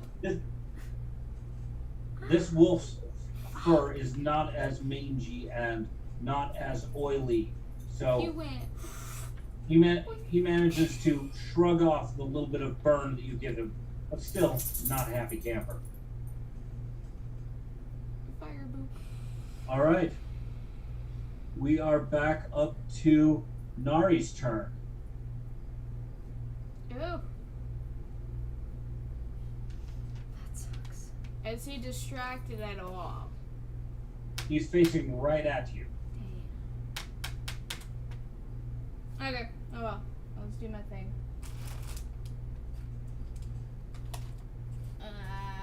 I'll learn how to do more other things at another time. I got 13. Not enough to hit him. Damn. You managed to dodge your strike with the rapier. You're going to try and stab him multiple times, or you could,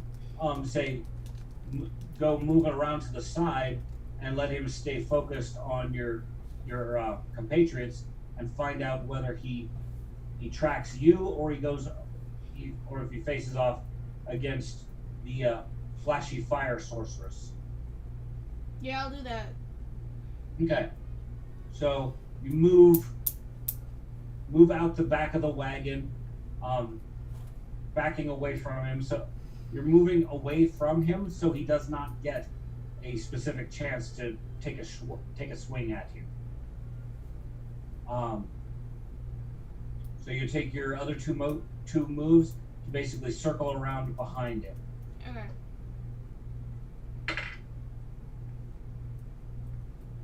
He is more focused on the others in the wagon. You went enough out and around that he wasn't focused on what you were doing. Okay. All right. Next up is Thwack. Now, Thwack heard this and does a roll underneath the carriage, underneath your wagon.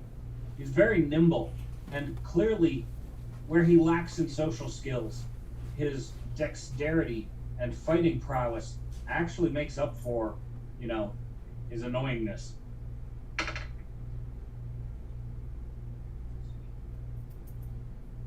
So he rolls underneath the carriage and just kind of comes up from underneath towards the wolf's chest, delivering a significant slice with his short sword. So he's opened up a gash in the wolf's chest and now is right in front of him. He's put himself clearly in harm's way to ensure the protection of his mistress.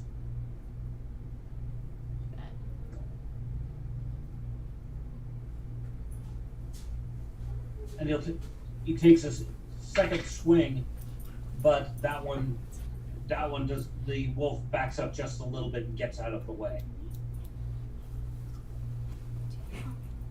All right. Next is Winter. Alright, I am going to cast Guidance on Narri. Ooh. And then so that gives you a +1 to one of your rolls, Narri. And then I am going to cast Divine Lance on the wolf.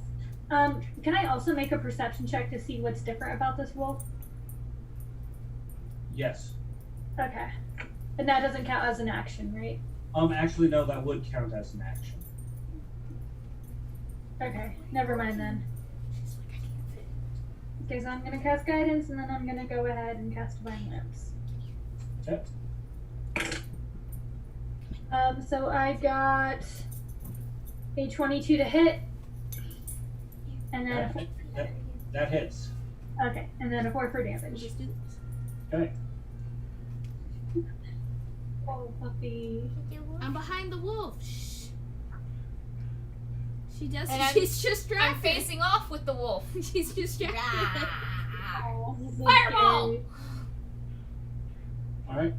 I did a kiss. It is now the wolf's turn. Oh. And The wolf just ate my face. it leaps at Thwack from bouncing back after that last strike that just missed. Takes a bite at Thwack, and thankfully Thwack's armor protects him. Oof. But Thwack still gives a little bit of a yelp because the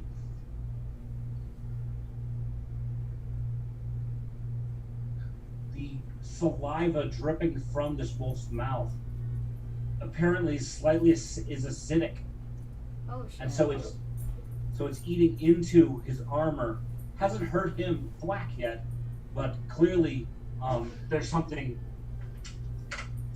clearly caustic about this wolf. Yeah.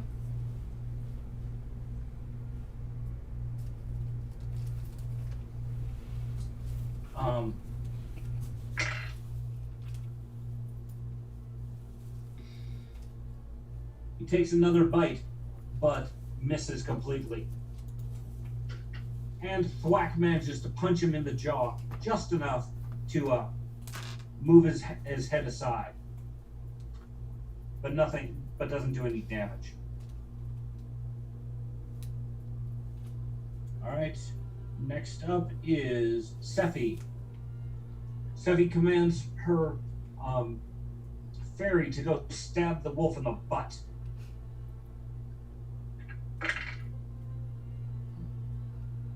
Which, unfortunately, the fairy gets knocked spinning by the wolf's tail.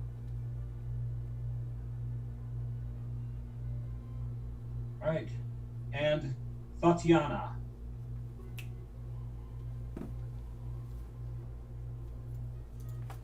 Fire gun. I'm just kidding. Not quite fireball, we're working up to it.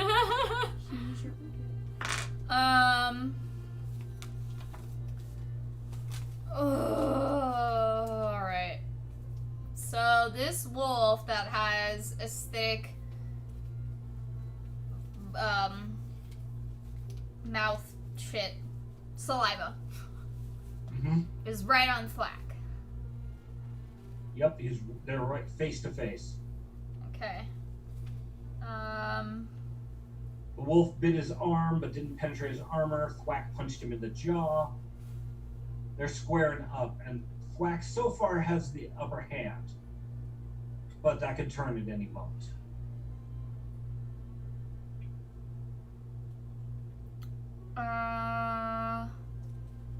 Let's go with Fire Arc, which takes 2 action. No, I don't need that one. Do Produce Flame. Takes 2 actions.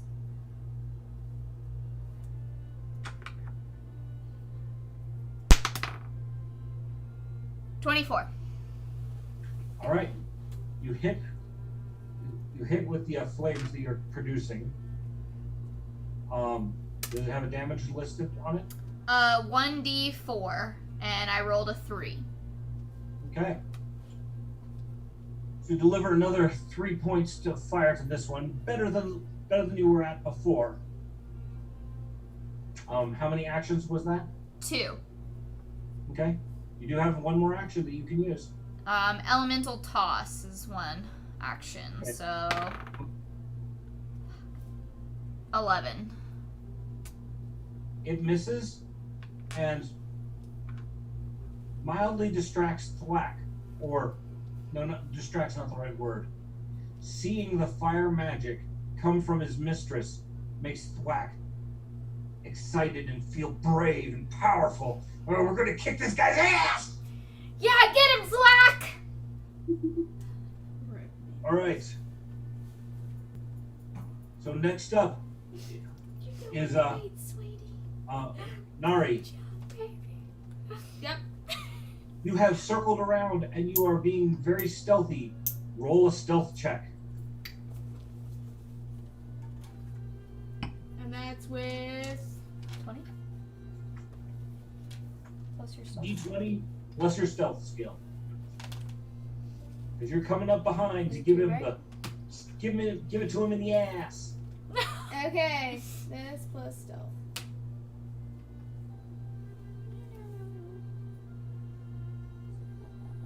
That's 23. Nope. He is completely focused on the fire and Thwack in front of him, and you've got a big opening to give this guy a painful enema. Yes. So now, if you're going to are you going to stab him with your rapier? Yep. All right. You'll get bonuses to what it is because he doesn't know it's coming. Plus, I'm gonna use the guidance and stuff that. Okay. So roll your die, add your attack, and add +1 on top of that. Okay, wait. Okay, yep. Ooh, okay.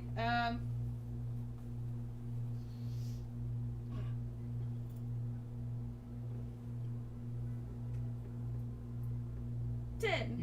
You got 10. All right. Sadly, that is not enough to hit, even with the bonus. But this is the point. He didn't notice you were swinging at him. It was more just you went to stab, and him moving around with Thwack, he just accidentally got out of the way. He still doesn't know you're back there. Sweet. Okay. All right. Next up is Thwack. Now She's so good. he's jazzed up. We got, a little piece of fire going on in the wolf's fur. He takes a swing with his sword and let's see. Delivers a pretty good cut to the wolf's chest again. Where'd that die go? A very solid blow. The wolf is bleeding significantly from that injury. Yeah, kick his ass, Thwack! So he follows that up. One slash with his sword, and he comes back the other way, hitting him a second time. Not as good of a hit. The wolf's a little more on guard. But the wolf, he's significantly injured. He's not on death's doorstep, but he's not doing good. And just out of bravado, Thwack spits in his face. Fuck you, man! I love it. The wolf is not intelligent enough to understand the fuck you, but the whole attitude the wolf gets. Alright. After Thwack is Vivian. Alright, what does the battlefield look like to me right now? Right now, you've got 3 dead wolves laying about. There are a few other wolves attacking the other wagons, but the real major threat is this acidic wolf. Okay, give me just a second. Sorry, my cat is scratching at my carpet. Okay. It's just like, bitch. Okay, sorry about that. Okay, so Vivian is going to cast. How is Thwack looking damage-wise? Thwack is very minimally injured. One of the other wolves got a bite in on him, and he's got a little blood coming from one arm, but he doesn't look impaired at all. Okay, then I am going to cast Divine Lance on the wolf. Okay. And Now, remember, you only get to use some of your spells so many times. So remember it's a cantrip. Pardon? It's a cantrip. Oh, okay. So she's gonna cast that, and it's 10 to hit. Nope. Okay. The light goes flashing by the wolf and misses. All right, and then I'm gonna try to hit him with my whip. All right. And that is 15 to hit. Not quite enough. It glances through the wolf's hair, but not enough to do damage to him. All right. All right. The wolf knows that it's facing significant challenge here. So you can see it kind of pulls back up on itself and breathes out a spew of acidic mist right into Thwack's face.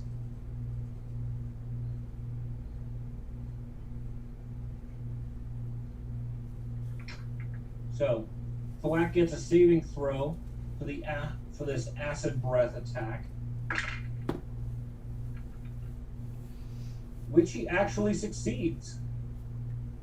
Thwack manages to roll to the side instead of taking this full blast in his face. He saw it coming and knew better, which is good because the amount of acid, you could see it starting to eat into the side of your wagon where Thwack was standing. Oh, fuck. So full damage on the attack would have been 14 points of damage. Because Thwack managed to dodge out of the way,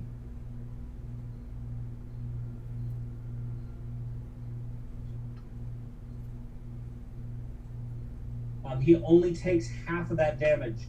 So he does get burned and, might end up with some scars out of this.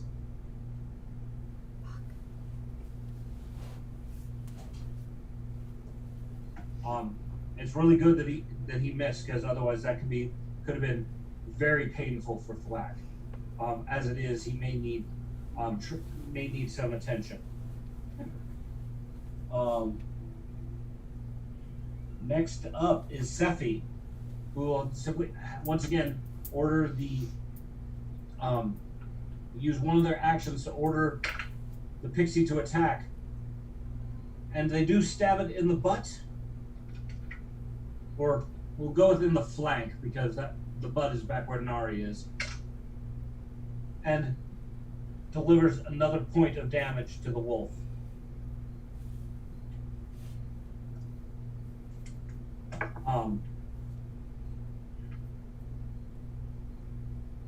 Let's see.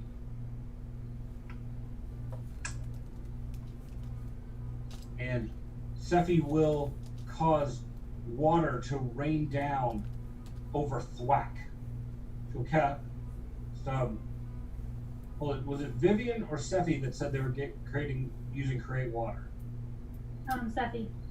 Alright, so Sephie uses that create water, that spell that her goddess had bumped up for her. And it's like an entire barrel of water gets dumped over Thwack as he's dodged away, washing away the acid off of him. Thank you, Sephie. Preventing him from taking further damage next round. It also washes, because there's so much water, it even washes away from the cart. so you can see that the acid was eating into the side panel, so you've got a weakened spot on your wagon. It's not structural, but it might be a pain in the ass at some point in time. All right, Callie.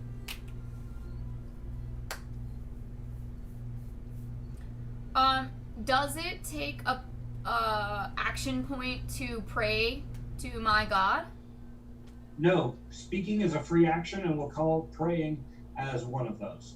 Okay, so I would like to pray to my god. Dahak, grant me the strength to destruct the enemy and enrage my fire to consume all enemies around me. Bless me with the fire of the dragon. And I do have this one written down. Nice. All right. Is he paying attention? Sadly, you do not feel any direct effect. Every fucking time. Because it's a dude. You'll get there. It's fine. It's fine. But I'm trusting him. I'm trusting him to help my bitch ass out. So...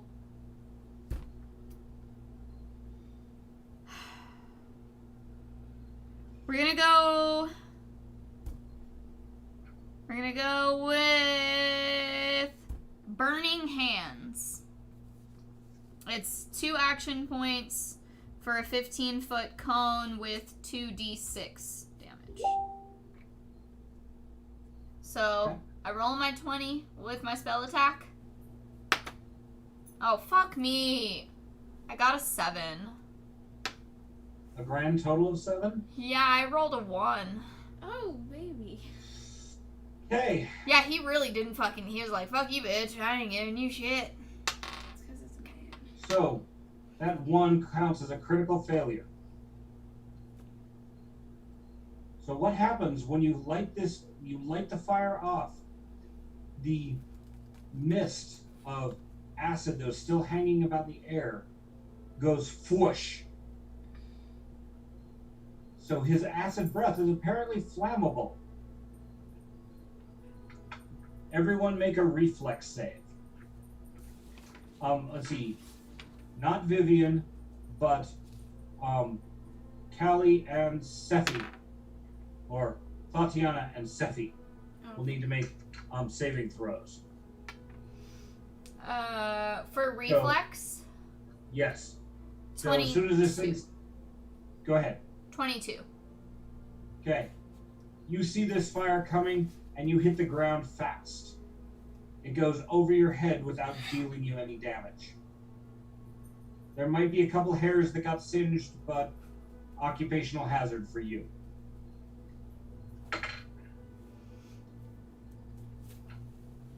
Sephie also sees it coming and jumps off the other side of the wagon. So she takes a roll out of the way to make sure that she doesn't get toasted. Now, the wolf is just as surprised as you are, because this wasn't part of its plan. It also manages to dodge to the side and get away from the fire. So everybody's kind of backed up a little bit from everybody.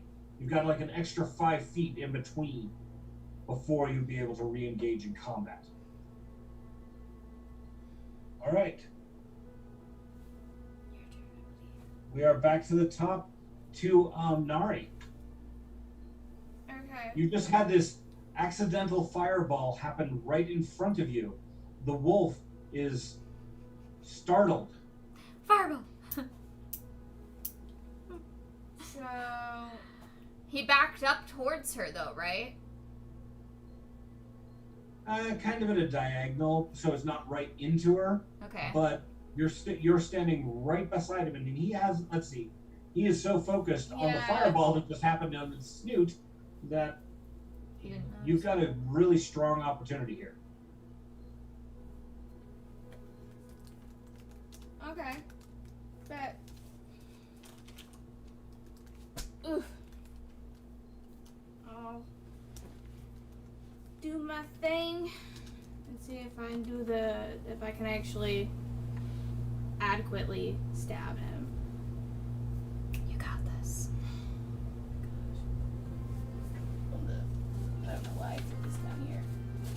Take a derp derp.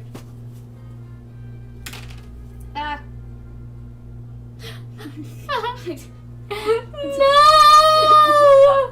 Ah! No! What did you roll? I let it flatten. I let it flatten. I was like, I saw it rolling. It was still like teetering. It like jumped off the table into her hand, and I'm like, oh. Okay, so that doesn't count. So if it didn't land on the flat surface, roll it again. Yeah, that was. Yeah, you gonna move your laptop, baby? Oh It no! was just like, It's going down. Something bad's gonna happen. I got 20. All right. That is lots of plenty to hit the distracted wolf. And he still doesn't know you're there, so you get to roll double damage, basically. Yay!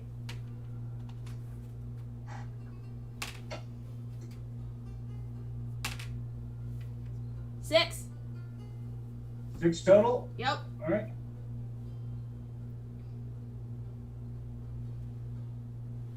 All right.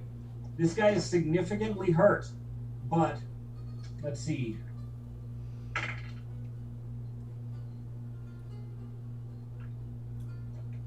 At this point, the wolf brain decides this ain't worth it. He's too close to death, and he'd rather survive than keep the fight going. So he turns and runs at a diagonal away from Narri, who just stabbed him, so he's not going to run straight over you. But he's kind of doing a curve out to get to the forest, and his howl as he goes definitely lets the other wolves know to pull back. This is not going in their favor. You have a shot to take. You have the ability to take a shot, each of you, if you have any kind of ranged weapon, to try and put it into him as he's running away. You should do it. Yeah. So we'll start with Vivian. Have you got any ranged weapons to put into this guy? I have Divine Lance. Does that count?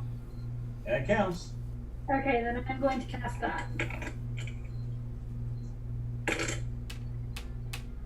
19? It hits. Sorry. 21. And then 5. He is on death's doorstep.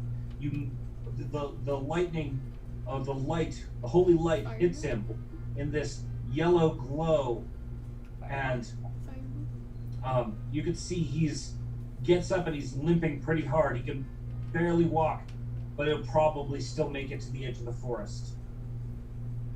All right, Thwack's turn.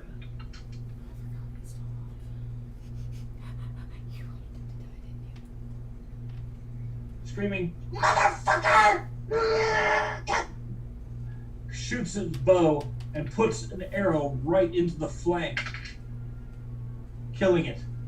It falls down at its last whimper as the other wolves run away as their not so intrepid leader falls to the ground. I jump down and grab Thwack and give him a hug. You're so great! You did such a great job, Thwack! His face right in the fire tits. Yeah, right in the you're so great! I'm gonna jump down and walk up to Thotianna and be like, do you mind if I heal him? Okay. And then I'm gonna cast heal on him. Okay. So you lay casting heal is a touch spell. So you I can have there's an option for heal that lets me do 2 actions, and it'll heal him an additional 1d8 damage. Or Okay. 1d8. So roll your healing skill to know how damaged he is. Is that my medicine skill? Yes. That one. He looks like he's really fucked up. He's not in good shape. I am going to do my best to heal him the best way I can. All right.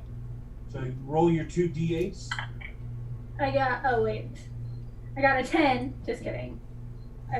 Because that's not a D8. I got a 5 and a 6. All right. So your magic pours through him, and while his armor still retains the acid burns, you can see it's just like the burns, like they wipe away as if it was just cosmetic makeup. Wow! I like you too, mistress. Thank you. Thanks. She's just like, no. You Black fucking has never Taurus. received healing magic. What? Black has never had healing magic before. He's heard of it, and that's it. Okay. His little clan did not have a shaman, did not have a priest in it. They were kind of weak. Yeah. So, having received healing magic for the first time, he's been in plenty of fights before. This is the first time he's like not had to do bandages and the whole thing. But he is fully healed, and it becomes obvious that he wasn't as bad off as you thought.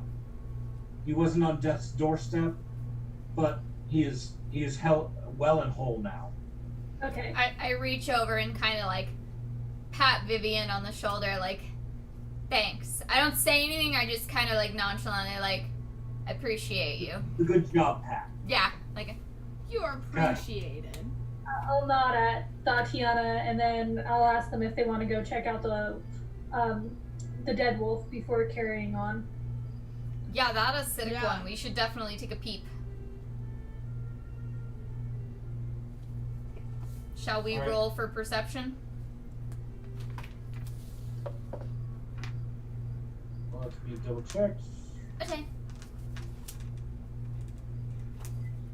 love these dice. These are so pretty. Yours are so pretty too. I love the colors. Yeah, go ahead and roll perception. 19. Okay. This wolf has been somehow mutated. It's clearly not natural for wolves to be breathing acid at people. The other wolves look like they belong to the pack, and the pack has not fared well. They're sickly and unhealthy. Nothing particularly notable. There's no collars, nothing with them. They're just a pack of very odd wolves. Okay. Do we find like any loot on the dead wolf, or like just anything that could indicate what caused it to be this way? No, there's nothing there. Okay. It's just, there's enough saliva in the wolf's mouth, and looking at it, roll nature skill for me.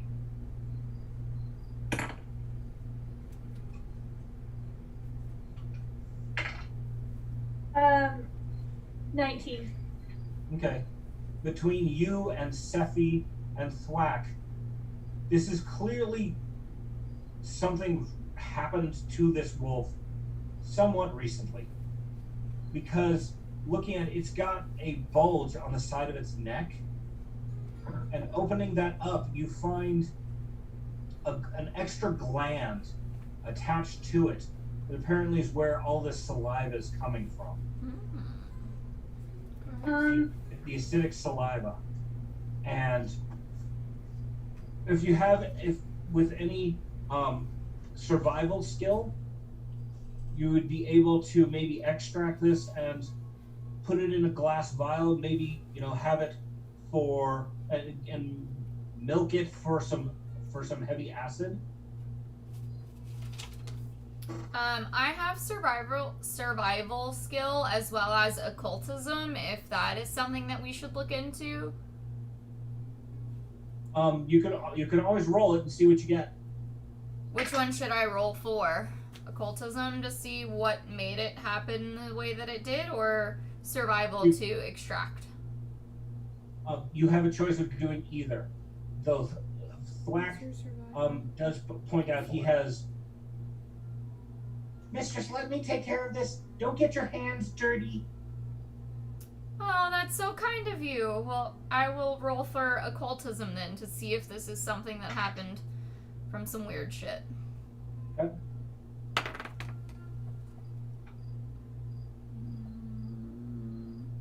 24.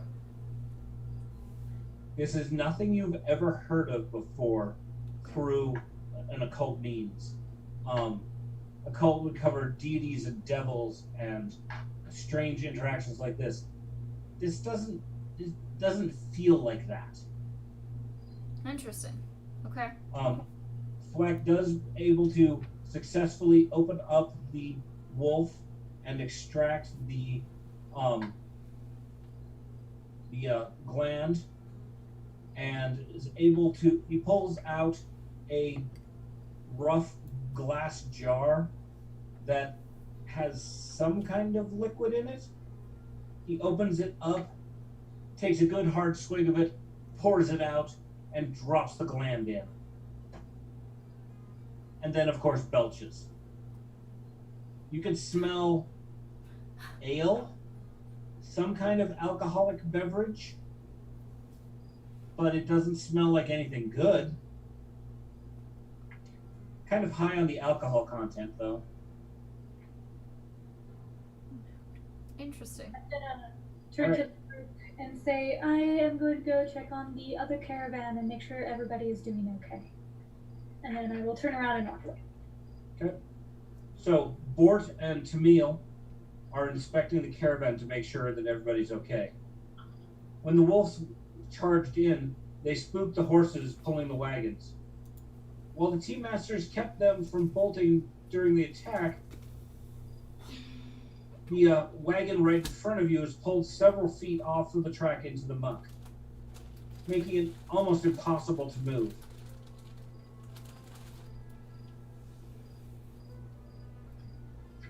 So Tamil discovers the problem and calls up Ulf and Ulf, which, you know, dwarves really ought to get a little bit more creative with their names and being able to tell the difference between Ulf and Ulf.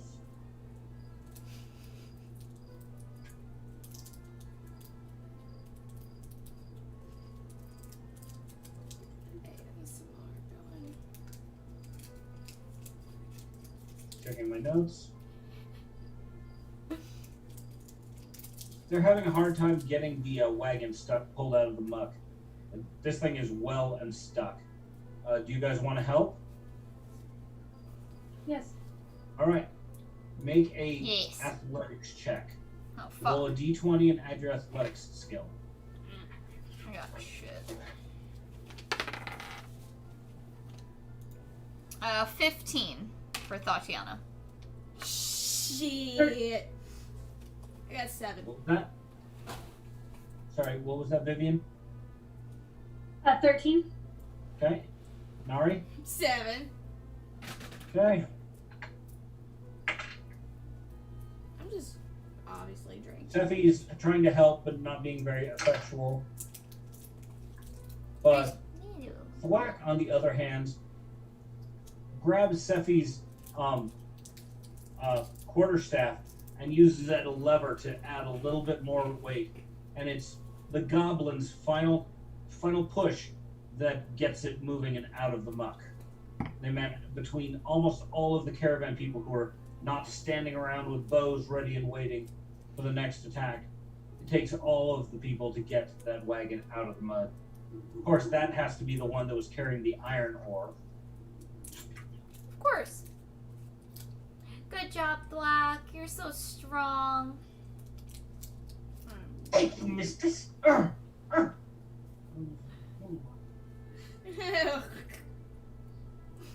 Clearly, any praise from his mistress, he's going to pump and preen.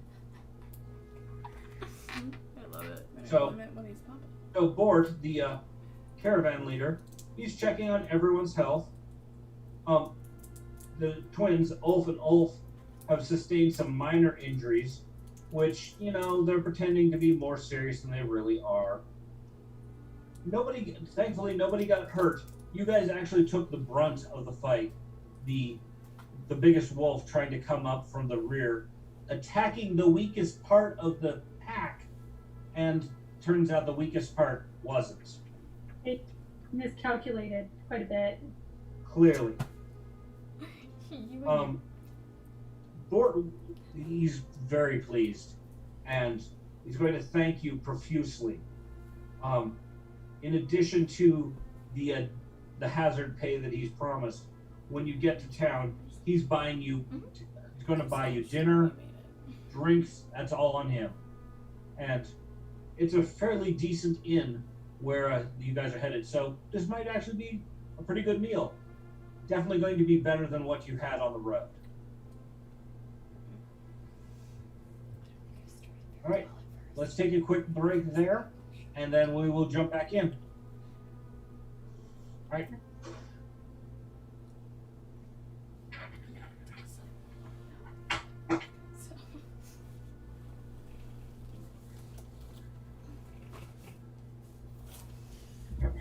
Oh, wait, did you say we're taking a break? Potty break? Potty break? I assume so. I'm gonna go pee in the potty. About to just rip this wig off. No, don't do it. Don't do it. Don't do it. Don't do it! Don't do it. Don't do it! I thought the fluff ball was in here, but she's not. She must be in here. Oh, there's a guy on the bed. Sweet baby. Just do a little for your viewers.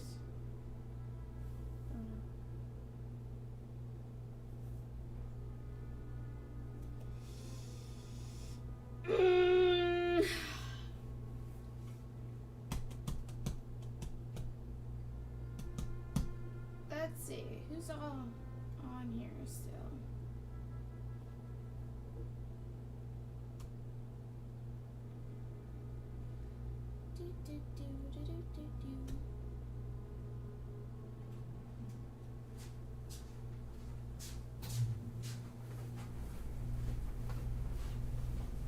Look how bright my tongue looks. Yeah, compared to your white ass face. So, hey, they didn't abandon us. They took a little break to relieve their bladders and such. So, let's see. Shout out to the 2 viewers that we have on Facebook right now. Shout out to Spartan Wolfie, the Digital Ninja, Bad Hawk, Commander Root, David 6, Decepsis, Duchess, Herb for Derp, Katsuko, and Lyrics. Thank you guys for hanging out with us. You guys have been here for a hot minute, and we really appreciate you guys hanging out. I hope you guys have been enjoying this as much as we have been. Currently, I am in search for another local game master where I'm at in the New Orleans area.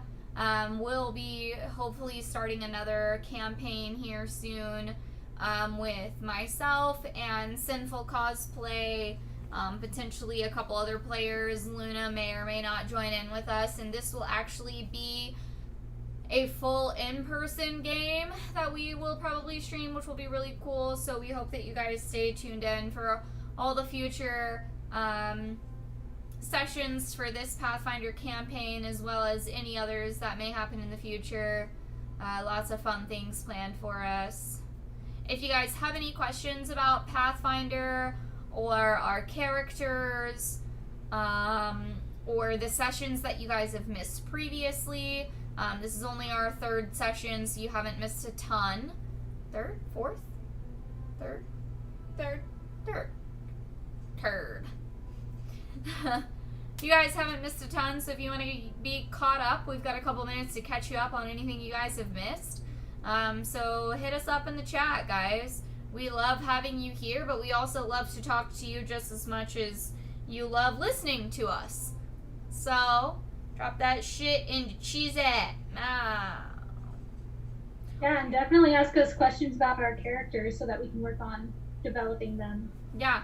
Also, for those of you who like Cards Against Humanity, this Friday at 9 p.m. Central Standard Time, we're going to have a bunch of lovely, beautiful cat girls playing Cards Against Humanity together, and it's going to be super fun, so we hope you guys tune in for that as well.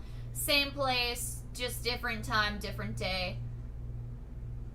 you'll see everybody that's here right now, as well as a couple other lovely ladies. Ladies.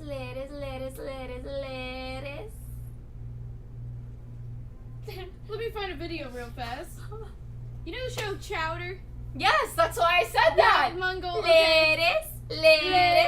Oh my god. Ladies. I'm glad. I fucking love Chowder. Oh my gosh. Chowder, would you like a cookie? Wait, no. Want a cookie, Chowder? Would I? Want a cookie, Chowder? Would I?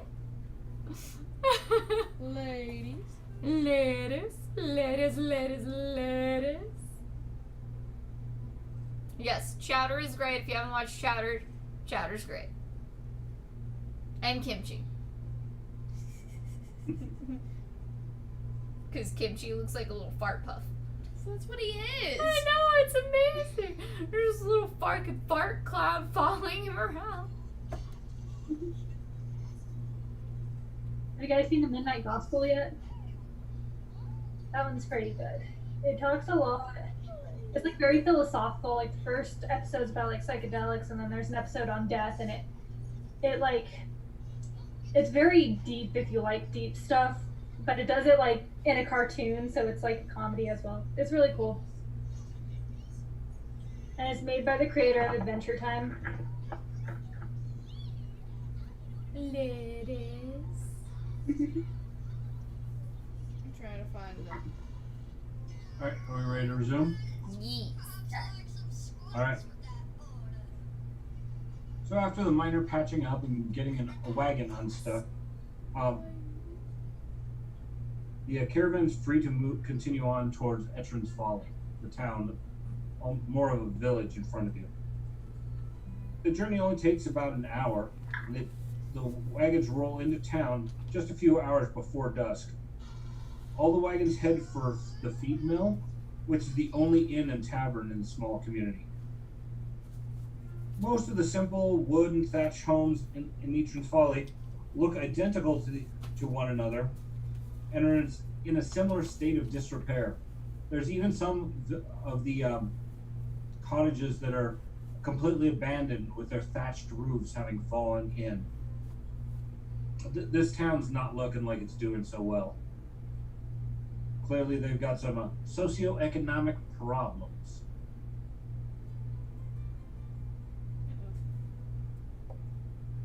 Anything you just going to follow on toward the feed mill where you've been promised a good meal? Yeah, quick, have we been paid anything yet, or we're going to be paid shortly? You could, based on everything, you'd probably expect to be paid shortly. Okay.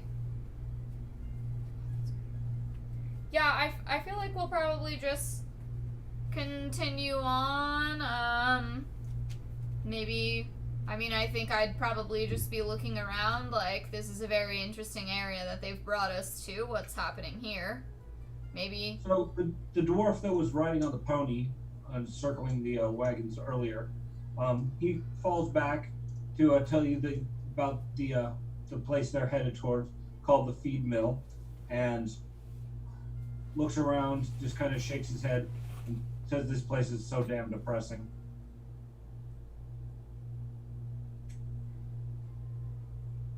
Going to ask him about it? It does seem a little depressing. Things seem to be falling apart here. Did something crazy happen? About 20 years ago, there was a plague that ravaged this village, so they really never got over it. A lot of people died, and a lot of people left town, so there's not a whole hell of a lot left. If it wasn't for the occasional caravan that comes through here, they probably wouldn't even have a town. There's not still a plague, is there? No. Though the name of the town, it's called Etrin's Folly. It has a nickname called Plaguestone. Oh, that's depressing. Yeah. Apparently, way back when, during this plague, the good people of the town would go out to this shrine rock that they had and leave food for those who were diseased and contagious by this rock, and those who could would throw some money into a hole in the rock or something like that to help pay for it, but they completely kept their distance. They were doing all the social distancing. Yeah, at least it's not Coronaville. Right. My apologies. So he even pointed out, as you're passing through the middle of town, the wagons go around the ancient plague stone, a large, flat, cylindrical rock standing 2 feet tall, with a hole in the center and a bowl-shaped depression off to one side. When the plague ran rampant, the townsfolk left food for the sick in the bowl, while the sick left coins in the center hole, which was then filled with vinegar to cleanse the coin of any contamination. Today the stone stands as nothing more than a moss-covered relic, although the village has gotten its name from this old monument.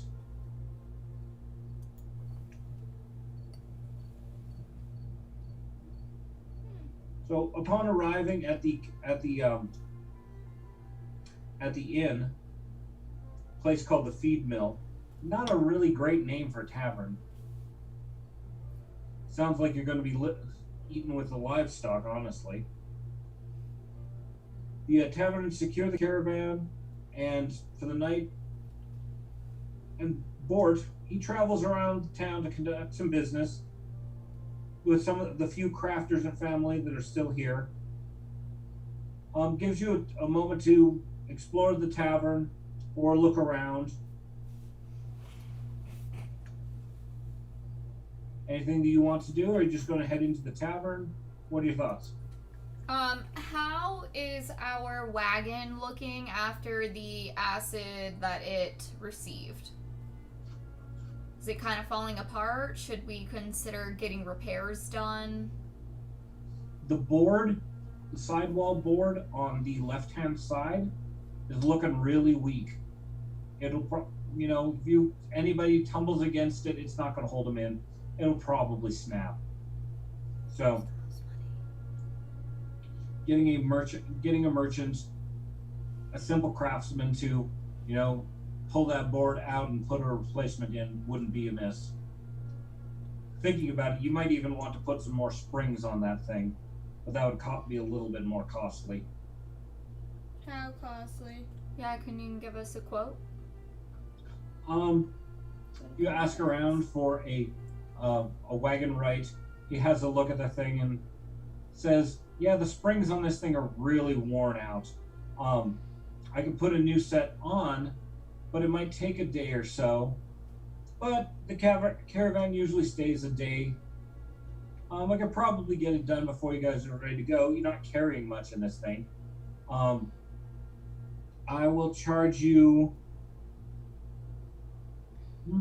for both the sideboard and a new set of springs on this thing. And I'll even look over the whole thing, give the 5-point diagnostic check. Grease your wheels, the whole thing. I'll do that for $1.50, so 15 silver.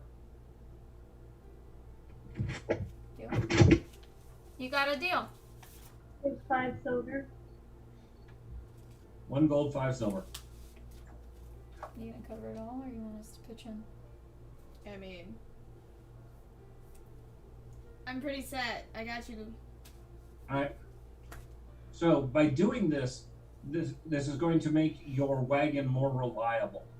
If you ever get into the car chase with your wagon, you're not going to completely fall apart on you as fast. Okay. Perfect. Let's see. And you actually got a pretty conscientious craftsman. Why the hell he's still in town? He's probably, makes all of his money dealing with the caravans. And his 3 apprentices he's got with him, you can see that he's talking to all of the other wagon drivers to see if they need anything. So this is a big business day for him, and you're just a lucky add-on. Is there an adventurers guild in this town? No. Yeah. This place is so small that they don't even have like a little kiosk. Probably if they've got any bounties or anything like that, they have to send them back the way you came or on forward to the next town.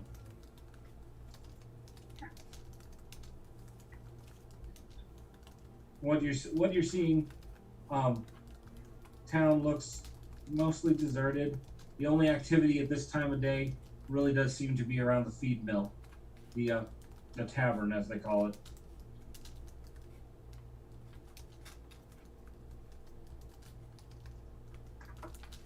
Alright, I'm gonna go to the tavern. Yeah, I'm just gonna go chill at the tavern. And how long? So it's gonna take about a day or like A day and a half. Yeah, probably between all of that, because he's having a look at all of the wagons. The whole caravan's probably not going to go anywhere until he's gone over all the wagons and everything's been worked on.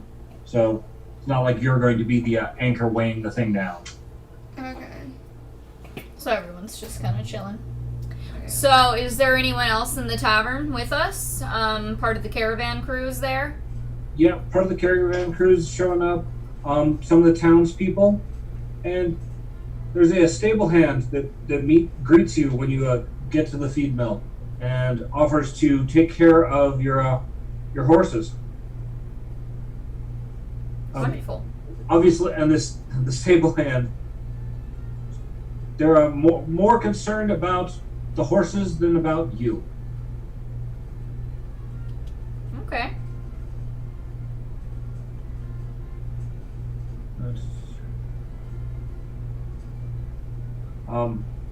So the part of the cost of the caravan coming in, he's board is covering all of the feed and care for the horses as part of the reward for good work. And you see the grain that's being fed the horses looks reasonably good, so it looks like Edra, the stable hand, actually cares a lot more about animals than most human beings.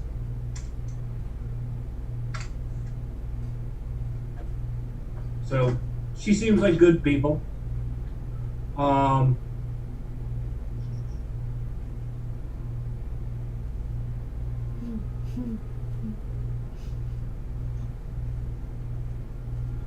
So you head inside the tavern.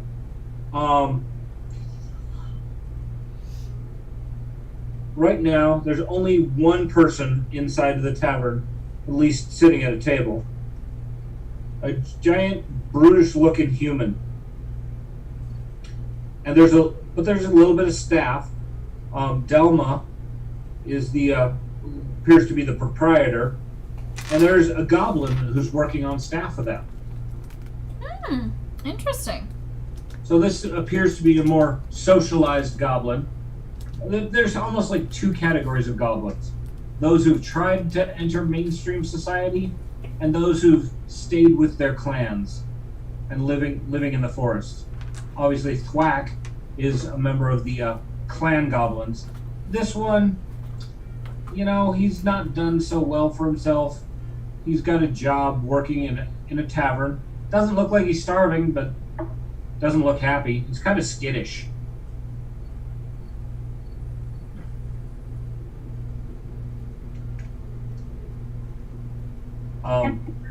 Perception check on the big guy.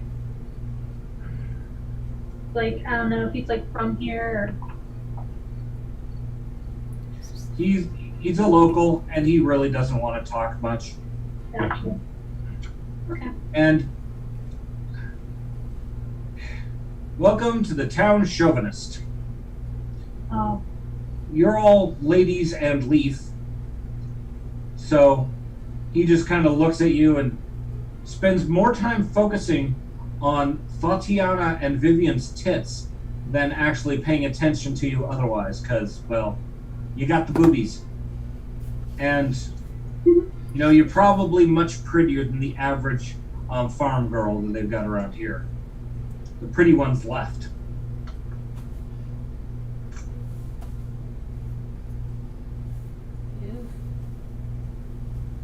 Soon, after you try to talk to him. It's like, yeah, out of towners. At least. Fucking tourist. At least you bring good scenery with you. So, how much for a night? 750 gold pieces. The fuck's wrong with you, bitch? He's rude, he's crude, and he's not ready to deal with you. He finishes meal and gets up and leaves. Have a great day. Does he have anything in his pockets? What was that? Said, would he have anything in his pockets? You never know until you open it. You gonna roll for it or what? Just about everybody who's not, completely destitute has a pouch on their hip. Well, he's distracted by the tits. Yeah, he's being an ass, so he deserves it. Roll for that shit. What am I rolling? Roll your thievery skill. Can I cast guidance before she does that, or is that going to be too obvious? It's because this is a very spur of the moment. You're not going to have the opportunity. Okay. Yeah, like you guys are gonna be like yelling at him, and I'm gonna be like, boop. I don't know, he didn't talk to me, he was talking to her. Yeah.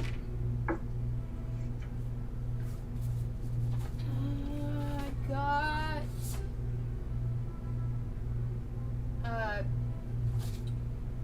21.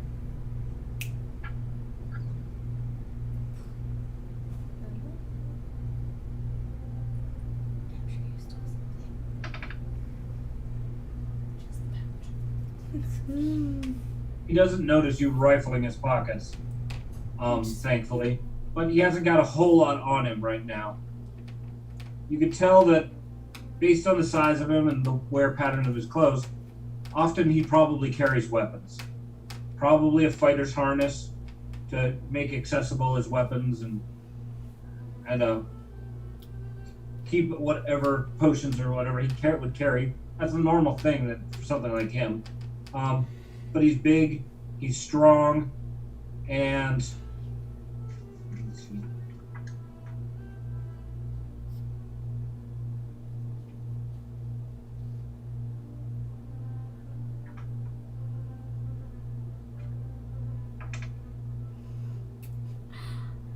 I think our microphone might be picking up a lot more of our music in the background than I realized, so I hope that's okay with our viewers and the players. I didn't notice it. I hear a little bit when we're not talking, Okay. but that's about it. You actually managed to nick him for 5 gold. Whoo! Damn, girl! There might have been a little bit more in there, but in that shot of opportunity, you managed to grab some coin, and once he's out the door, you check what you've got. Elbow deep. He had a little bit of money on him. Sweet. 745 gold. No, he didn't have that much, unfortunately. He couldn't Well, afford you, girl. Yeah, clearly he can't afford you. Oh well, next time. I'm set on money. So, as things go on, Bort ends up returning to the tavern and invites you guys to have supper with him. Yes. So apparently there's even there's a raised portion of the there's a dais, a raised portion that might be kind of treated like a stage or something like that, but they set a nice table for it. And they have the town's bard who apparently is getting ready to play for his meal. Name's Flonk. Who the hell named somebody Flonk? Yeah, it's better than the ones I had earlier. So there's a bunch of staff members around the feed mill. you've learned that the goblin's name is Flink. Or Flinick, excuse me. Flinick and Trin, Delma, Amora, a bunch of the different people who work here in the tavern. There's some local farmers, the bard, and even somebody who appears to have some level of a noble standing. They've referred to him as Sir Lauren.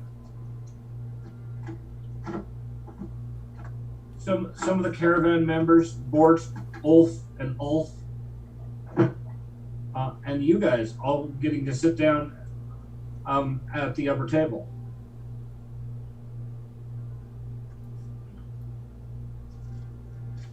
So.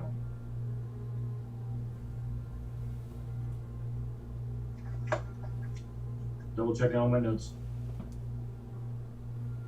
Got the local farmers.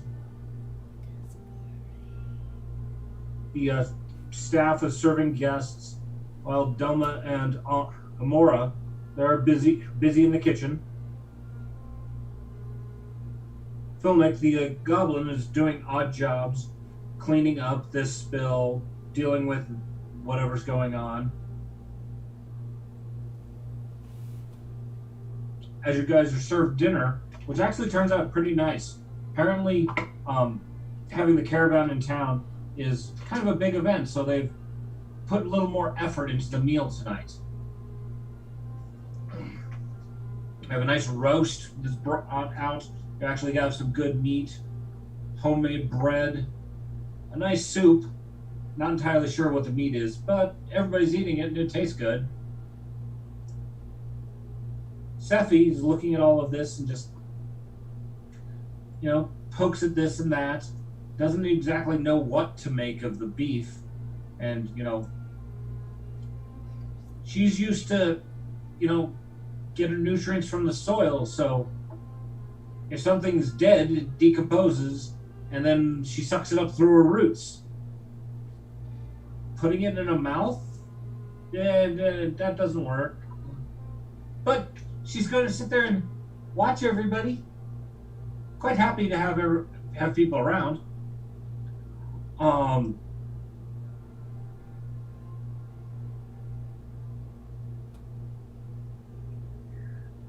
Let's see. Making conversation with Bort, the caravan leader, and hearing some more of the stories about this town and how the plague just, killed off over half of the people who used to live here. But that was 20 years ago. They try not to focus on it too much, but you can tell that there's, some people are just not going to move on. All they can do is work their farms and try to continue to make a living.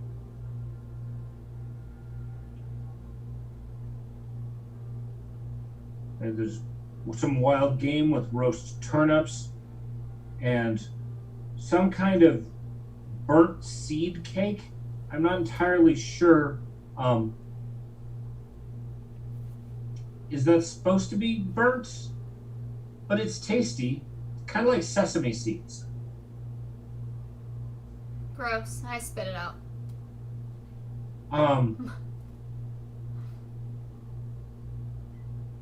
Does the noble in the room have like a coat of arms or anything on him?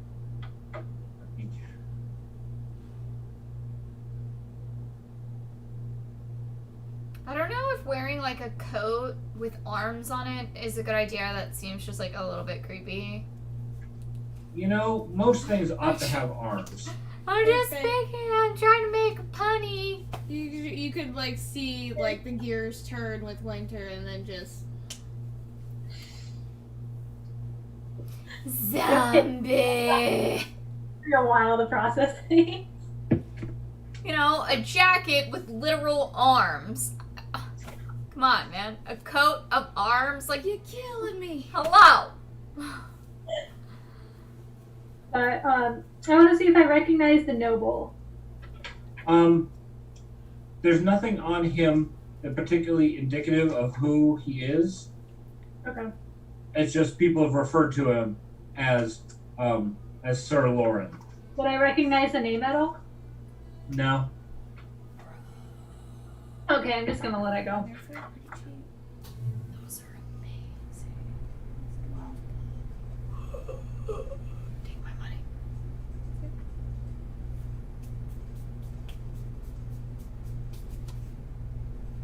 So, Bort's he's actually quite impressed with you ladies, and he's making conversation, finding out where you're from, where you're headed, asking you about any of your exploits, and trying to impress you with any of his own.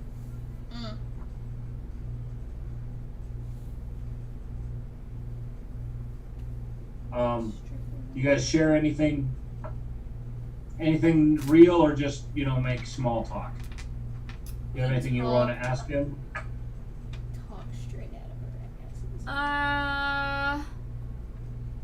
Well, was this the town that we were originally heading to, or we're heading to somewhere else? Because I feel like this was the original stop. This was just a stop in the road. Just this is not the end destination. Okay. They're doing a little bit of business here on the way through, but they're headed actually to the capital. Okay. I feel like we'd probably just, personally, I would probably just make small talk and just kind of like, oh, have you guys traveled this route many times? And, what kind of goods do you usually travel with? And just use my charisma to just kind of like smooth them into giving minor information, but probably nothing of like super importance, because I'm not sure that I would know what to ask at this point to get better words. They'll tell you that they make this circuit of on the merchant trail about twice a year, picking up farm goods and taking them towards the capital, delivering supplies for the craftsmen, like those iron ingots, to places that don't have their own ready supplies. So picking up what he can here and there, moving it.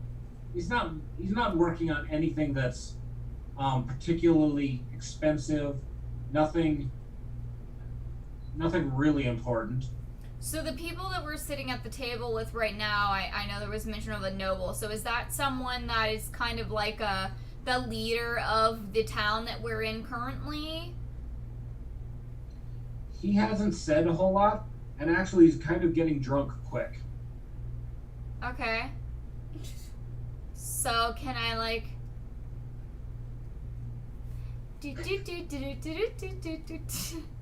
Wait, okay, where's Thwack? Thwack has not left your side, except for, the occasional go pee. So he's sitting at the table with us, and no one has like said anything inappropriate or like caused an issue? Nope, they haven't caused an issue. I mean, Bort did give him the side eye of where did you come from? Okay. But Thwack is clearly sticking to your heels, and he's not causing any problems. The Thwack does try to talk to the goblin that works in the tavern, but he's shy and skitters off. He doesn't want to talk to anybody. No. Okay. So Okay. during the conversation, the meal's going pretty good. They're bringing out a dessert of warm turnip porridge. Ooh. I'm hoping there's some honey in it or something, but just by itself doesn't sound like a great dessert. That sounds very odd indeed. I'm gonna talk to, what was his name, Blort? Bort, yes. Blort. I'm gonna ask him what he does when he's not delivering products. This is the life. I go from town to town to town. Occasionally I get to visit my wife, but it's usually just a week's stay. So you said you go on this route about twice a year. Are there other routes you do in your main town? Right while you're asking him, one of the one of the staff members in the for the place accidentally bumps into one of the farmers. A guy named Elam. A guy's sitting down with another ale, and the farmer spills the ale all over himself and gets up and starts yelling at the staff member, and a fight breaks out. Elam begins throwing punches. He's knocking over tables. And some of the other, farmers get in on it. Hell, this is probably some of the most entertainment they've had in a while.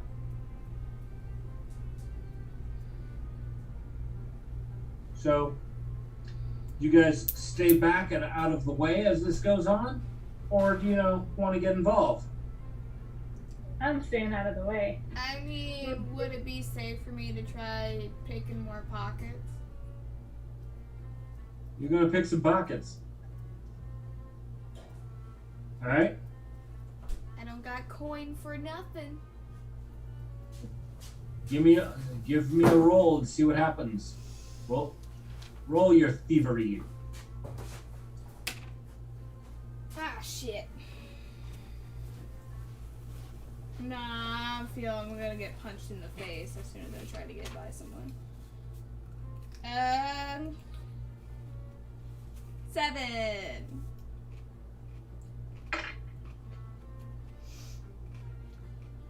While you don't succeed in picking the pockets, the farmer in question did not notice. He just thought you were joining the fight, so he's going to turn around and take a swing at you. Fuck. Though he's a little surprised as soon as he turns around and sees a tiefling. But he's drunk enough to be dumb, and he takes a swing at you. He misses you. Ah. Because I'm pretty sure a 12 doesn't beat your armor class. Nope. Hey. So I stepped off to the ladies' room, and I come back and notice this happening, and I just jump in between the farmer and Narri. I just stand in between, intimidation. I can roll for intimidation to just be like, bro, back down. Roll for it. 16.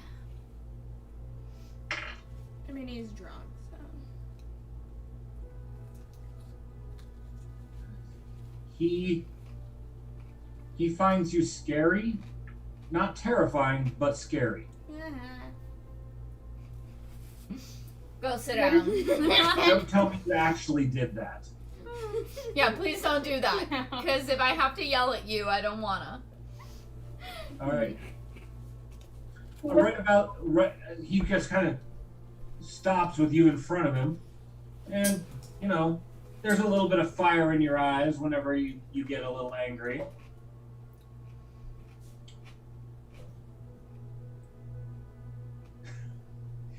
You want I should stab him, boss? No stabbing, Thwack. Unless he hurts me. As you notice that nobody else has pulled out weapons. The most you've got is, getting bashed with tankards. Somebody throws a chair.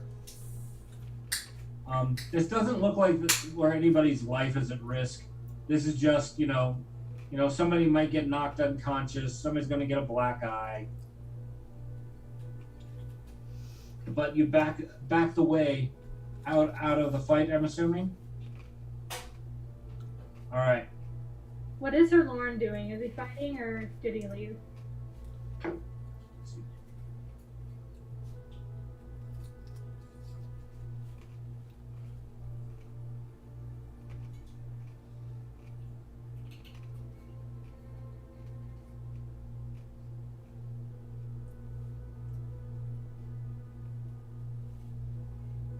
So Sir Lawrence actually slipped out the front door. He's gone. You turn around and look for him, and you just see him as he gets out the door. The goblin, Filnick, runs out through the back, and clearly he didn't want any part of this. Delma, the proprietor, leaves immediately. You can bet she's probably off to get the sheriff.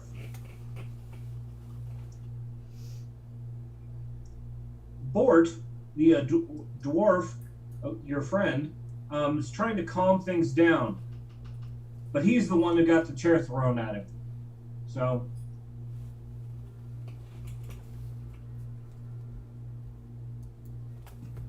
Trin, one of the servers, actually got hit with a mug and is unconscious.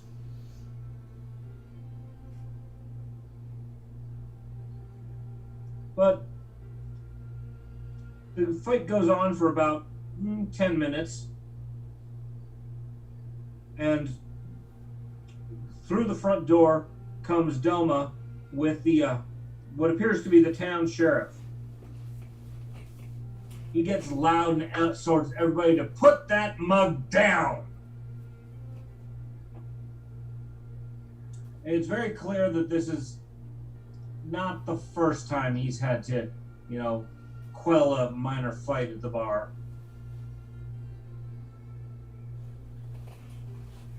Those who are throwing punches got caught. And he kind of rounds up all of the miscreants and starts giving them a lecture over in the corner.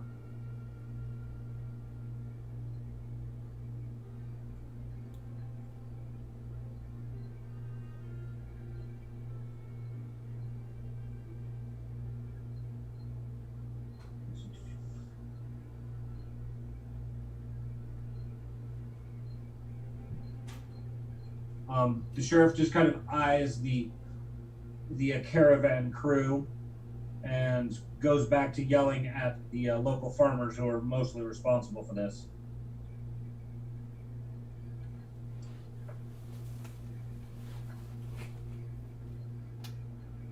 So then Bort will invite you guys back to your table to, finish dessert and drinks and see if something can be salvaged of this night.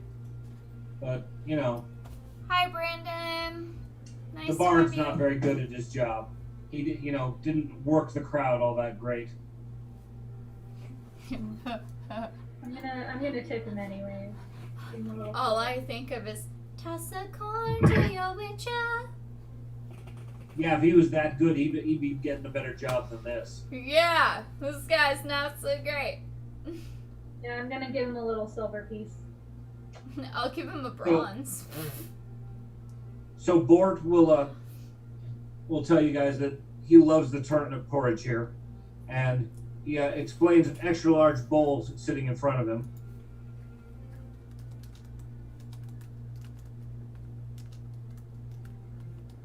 So he encourages you to try the porridge. Try the porridge. It's great stuff. Alright, I'm gonna No try the worries, porridge. Brandon. No interruptions. Unfortunately, with the chat that we have going, I'm not able to type back to you. So So I will only Bort's be able eating to voice chat back to giant you. Actually, spoonfuls. if you give me a minute, I will pull up Apparently, the shortly feed on in, my phone. he So starts I can type coughing and to choke. I'm gonna stop eating the turnip porridge. He said, "Oh, it's just a bit of indigestion. I think that the roast that we ate wasn't any good." I'll take one more. I think I set my cup in the sink. And he keeps Thank you, talking baby. and eating his porridge and talking. Though his coughing just continues. He's not doing good. Hey, Bort. You need to stop eating that. Not hella crazy. His face is starting to turn purple. This is not a normal color for him. Can I cast heal on him?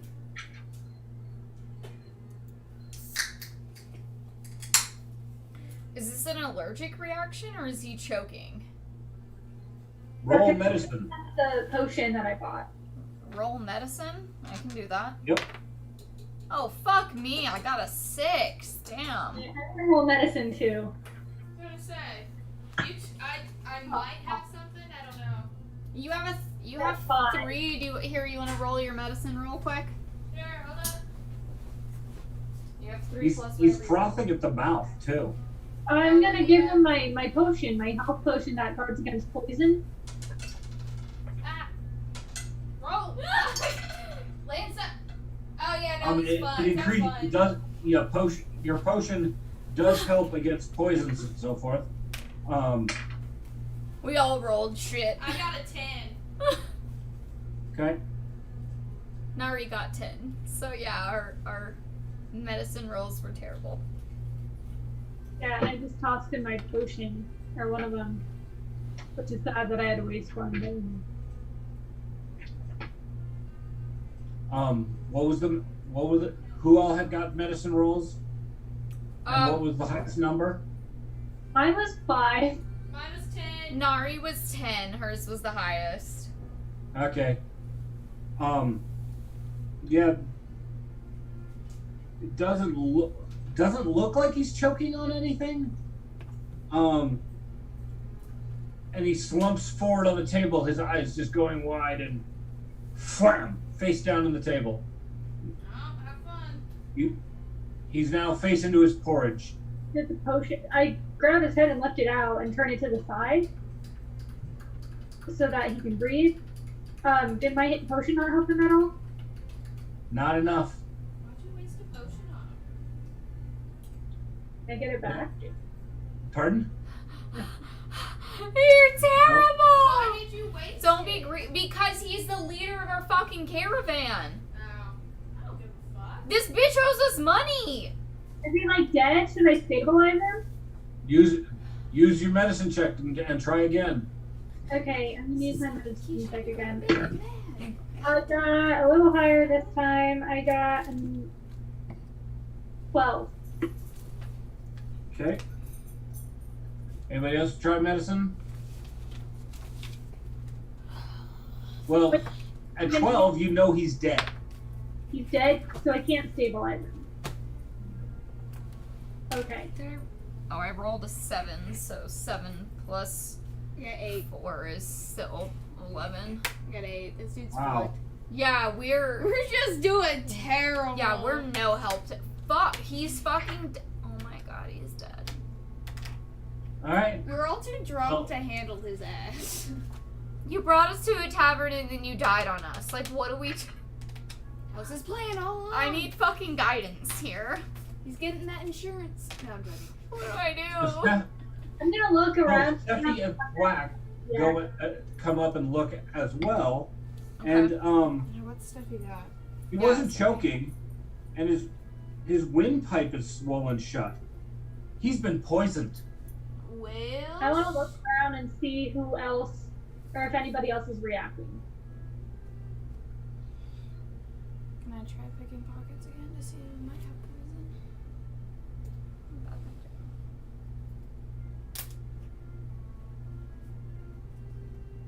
Can I try doing my little thievery skills one more time to see if anyone has like an empty, or just like to just check, do a little sneaky sneak around the tavern and the people to see if I can find any clue of a vial or anything?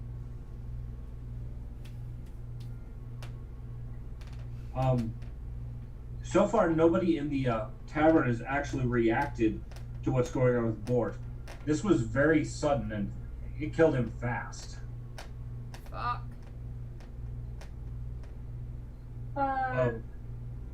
After he collapses, the town folk are kind of looking over and it's like, hey, what's going on over there? And they're starting to see what the commotion's about. Delma and the sheriff will converge on your guys' position. They come up to see what's going on. I think it's the goblin's fault because he ran away. for Fitting. certain. I gotta remember So- there's more than one goblin. The sheriff says loud enough for everyone to hear, probably not as intense. that he's dead. So he's rather surprised. Delma's pissed because, somebody just died in her tavern. Yeah. That's a liability. Now everybody's looking around the tavern, looking at each other, checking out their food, wondering what's going on. Quick, check your food. The sheriff, you could tell that you guys, from what he saw, it was clear that you guys weren't, like choking him or something. He doesn't automatically think that you're responsible, but clearly something's foul here.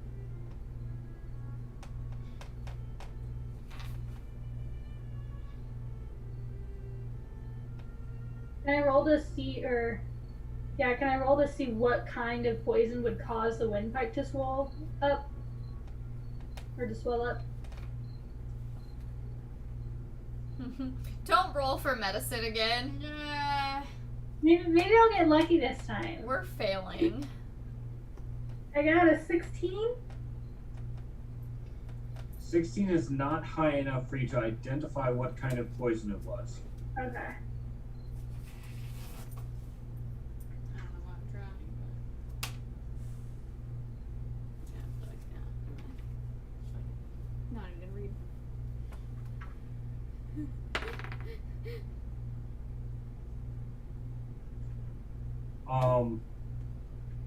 We're just doing terrible. It's not even like our skills are even that bad. It's like we're Duchess said your goddess is here. Does that help?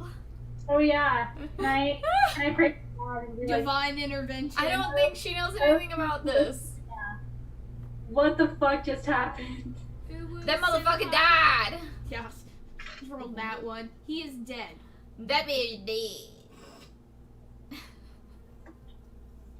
Divine intervention. Stop playing game of Jenga. The fuck do you do? Oops. What did I do? Hold on a second. I actually unplugged something. Uh-oh. Almost. Flack, why are you unplugging things? Sit your ass down. He's great in battle outside. He's just same with me. I'm good with anything except everything. Except rolling dice. Except everything. I'm good at anything but everything. Good at nothing but everything and anything except nothing. So the sheriff has one of the tavern members go and get a blanket to throw over the body. And he's going to have everybody at the table, and everybody who's at the caravan is going to is ordered to head out to the stables. He's basically having everybody just, you guys hang out here. I'm going to talk to you one at a time, find out what's going on. Did my deity answer?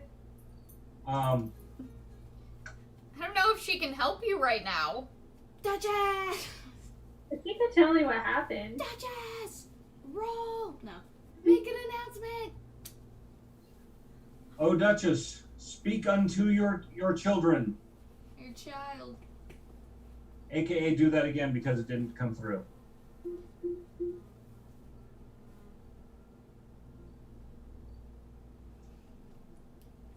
Waiting. Duchess says she gets what she wants.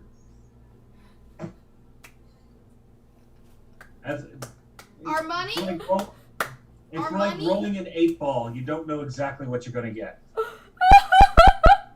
Our I money? get what I want. That's what my deity said. You get what you want. What do you want? Our money! I want to know what the fuck happened. Yeah, we do want our money. All right. Your Duchess / goddess has spoken. Roll your medicine skill. She's giving you a little bit more insights. Fuck. 10. Bro! It was clearly poison. It was poison, guys. Thank you! No fucking shit, Thank you! Sherlock. That just makes me think Oh of my when Tolia, when God. she decided to roll, and we could already identify that it was goblin tracks, and she's like, not a wolf, guys. Not a wolf. Clearly not a wolf. Oh, my Lanta. Duchess said, dude, it's not your fault, Duchess. It's Vivian's fault. It is not my fault. It's Vivian's fault for being a fucking tourist. Up way too high. We don't know shit. We don't know shit either. We're in the circus. I know. We're doing terrible.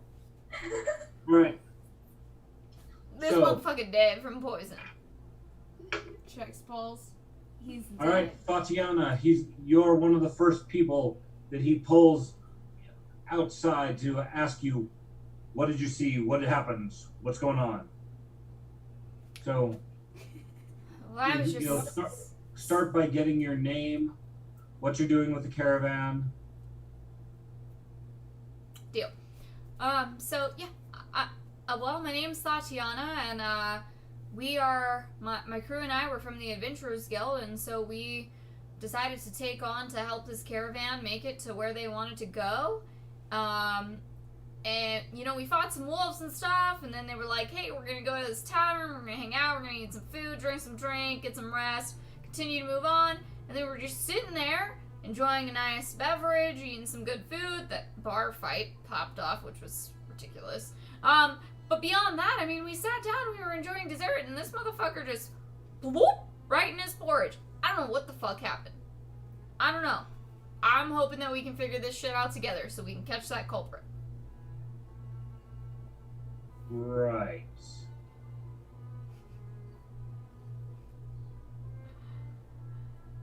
Don't leave town.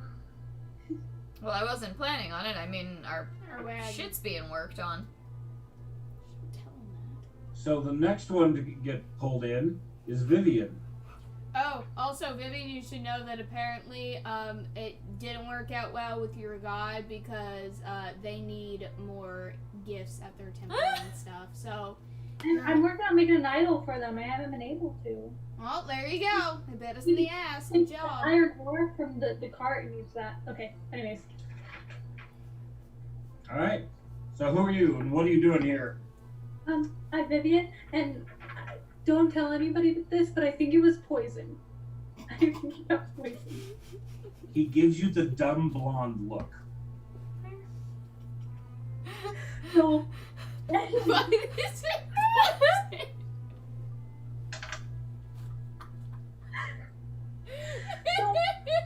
just there, and he's eating this, and you know, at first I thought he was choking, and he wasn't choking, it was poison. And he just falls right in, and I make sure, you know, I take out his head so that he's not dying, even though he was already dead, because he got poisoned. And, I just don't know what to do right now.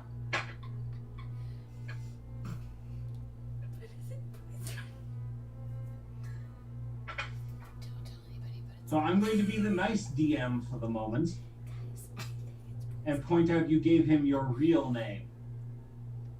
I did? Oh, yeah. My name is Vivian. Oh, Uh-huh. Oh, She's just in so much Oh. panic because don't tell anyone, but we think it was poison. We just she knows it was, we don't know shit. Okay.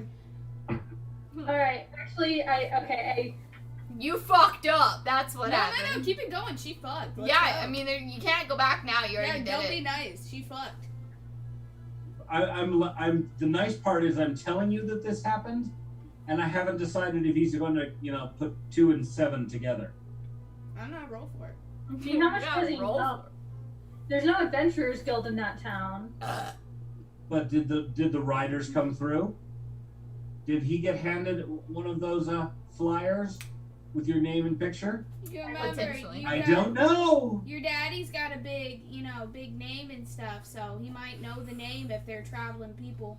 Yeah, you fucked up. You Oh. better fucking fix it. I know I did. No, I just letting you know. You That done you want goof? to keep that in mind. That your character's name, her real name is Vivian, but her adventuring name is, what was it, Lucy? Lucy Starcatcher. So Yeah. you might want to start working with that a little more. Yeah, Lucy. And you already fucked up and told us your name was Vivian when we met you, too. Gosh, you're terrible at running away. Yeah, you're really bad at faking your identity. working on the poison right now. We're just Fucking focus tourists on- don't know shit. All right, Narri, Yeah. you get pulled outside, Oh yay. and you're a tiefling. You're Yay. automatically suspicious. You have horns. Yeah, let me get my good girl. But she's pink, so she can't be that suspicious. She is cotton candy flavored suspicious. So, what's your name? Where are you from? And what are you doing with the caravan?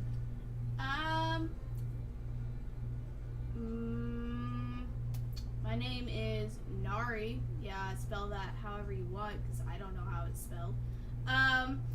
And I'm just traveling with my buddies, and I've just, I've always been traveling, so I don't really have a place where I'm from. So I'm just kind of a traveler. How long have you known Bort? You weren't with him last time he was through the town. No, we kind of just met him. Don't really know much about him. Kind of new to all of this. All the people in the group. Seemed like a decent dude. We don't know what happened. We were just eating our noms, and then he just face planted, and we tried to see what was up, but yeah, it's too late. All right. He also pulls aside Sephie, and that conversation's pretty entertaining. So, where are She's you just from? terrified and shaking. She's just terrified and shaking the entire time because someone just died. She just didn't even talk. She's just crying. She's just crying. Growing vines and licking her leaves. Anxiety flowers just.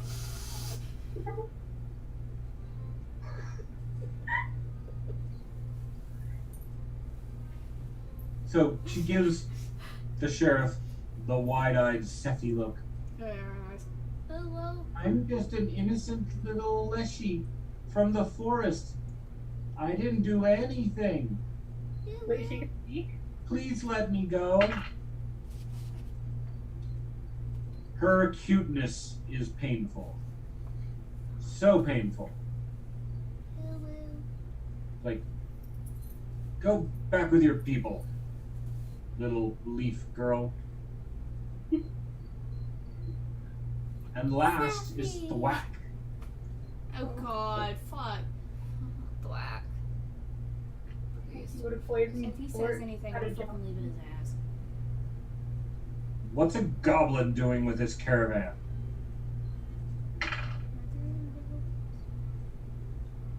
I'm with my mistress.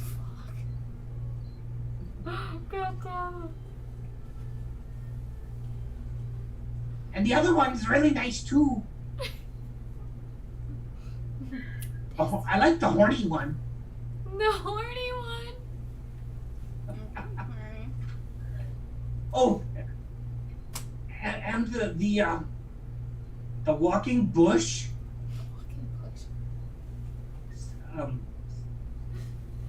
Sephie? Fuck if I can remember her name. She's pretty nice, just weird. I'm old everything. But I am here to defend my mistress and learn fire magic. Yep. This is a pretty bold goblin.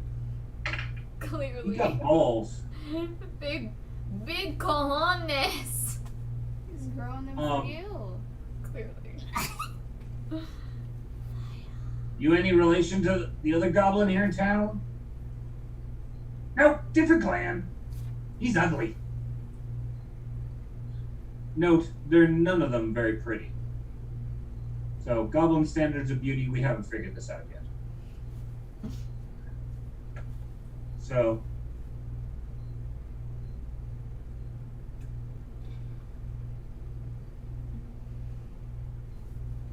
given the fact that you guys tried to help him, poured a potion down his throat, and you've barely known him. He doesn't. You get the feeling that he doesn't think you're responsible. He's questioning everybody. So the rest of the caravan, the staff in the tavern, even all of the farmers that he had been lecturing on their drunken, disorderly behavior. He's checking in with everybody.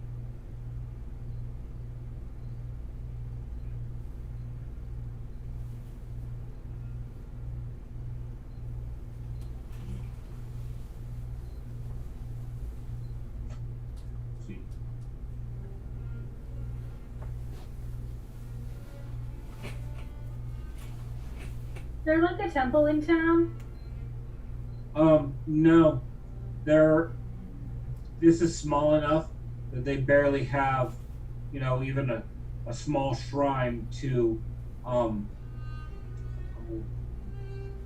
the nature god. I can't remember the name. Sephie's nature goddess. Gozra? Yeah, Gozra. Okay. So there's a small shrine to Gozra, but that's all you see so far. Okay. Well, I'm gonna go. If we're in the tavern, I'm gonna go in there and I'm gonna. You're not allowed to leave go anywhere right now. Are we still in the tavern? You were questioned and sent back to the stables. Oh, okay. Well, never mind then.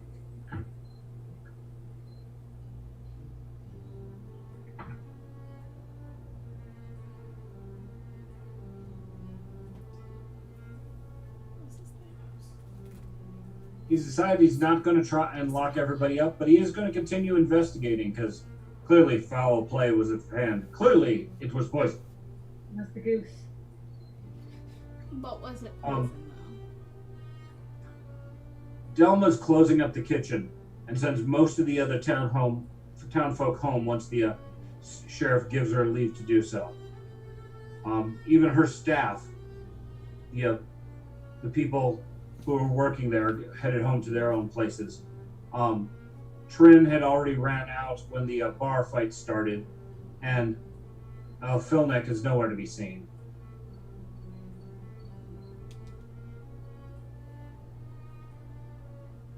It's pretty clear to the sheriff that there's no obvious suspect, and you can't rule out the members of the caravan. Nobody's that he can say clearly is in the clear. He doesn't have a jail, so he informs everybody that he's not going to need. He's going to have to turn this investigation over to the local circuit judge. They don't have a judge or anything of themselves until the next person up the food chain is going to be coming by to deal with matters and serious legal issues. The judge, Lord Mulbridge Cranberry, is not due back for another month. So he's telling you nobody's leaving town, nobody's going nowhere until the judge has been here and figures out what's doing, because this is obviously outside of his skills. He's the Barney Fife of the medieval world. He doesn't know how to do the investigation. He doesn't know what to do. Oh. We're not sitting here for a fucking month. Yeah. Did anyone buy the hat? No, No one nobody got bought the hat. No, that bitch was like 30 gold piece. You were the True. only one with enough money to buy it, and you didn't fucking buy it. No. We can show off our pins from the Adventurers Guild to the sheriff and be like, hey, let us in so we can help move this along. That I can work with. You guys want? Yeah, I'll roll for a fucking charisma.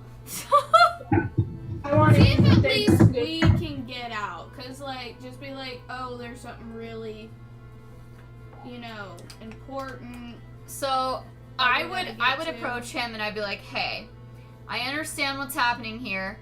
The thing is, we came here with this man under the impression that when we reached our final destination, we would receive compensation for the things that we have achieved for him. And now that he's gone, we no longer receive compensation, so we want to find out who is responsible for this, and we are here to help. All right. So we need. He Give me a charisma roll. protection, and we need to protect the whole caravan. So and now all of our caravans Oh, been it'll actually be diplomacy. diplomacy? Yep. Motherfucker! You what? I don't even 5. know. Don't even. I rolled a even. 5. Total of 5? Yeah, I rolled a 2 plus a 3 for diplomacy. Okay, what about I'm gonna. Lizzie? What's yours? You're gonna break out your noble manners, etc. Yes. No. Yeah. I don't want them to know I'm noble. Yet. But I Yes. am going to say, hey, I understand that this doesn't look good. But however, we were under hire by him to protect the caravan. And now that part of our caravan has been attacked, it is our duty to protect the rest of the caravan, and we want in on the investigation. We are from the Adventurers League. We are qualified. We have references that can prove that we have completed quests, and we are here to help you. All right, roll it. Yes. I got 22. Okay. Yeah, despite Thotianna's Failed. questionable pleas, he actually does believe you. He actually is very grateful for the help because this is outside of his skills, and honestly, he just like to put this to rest. So he does remain the caravan, order the caravan to remain in town until this is solved.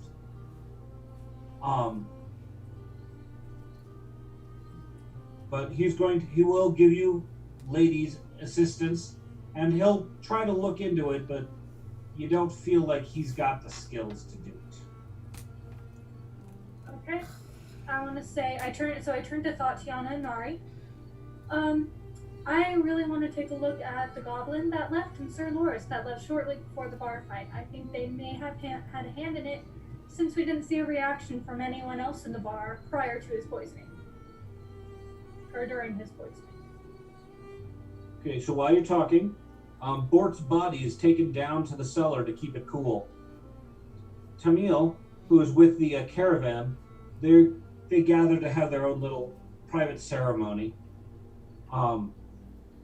You are invited to join them out near the wagons.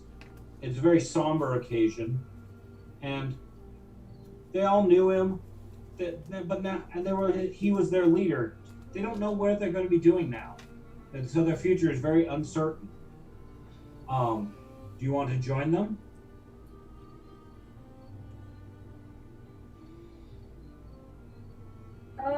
I'll talk to them and be like, hey, we really want to join you for the ceremony and be there for you, but it is our top priority to solve this investigation so that you may carry on with your lives, and we will help guide you in the right direction.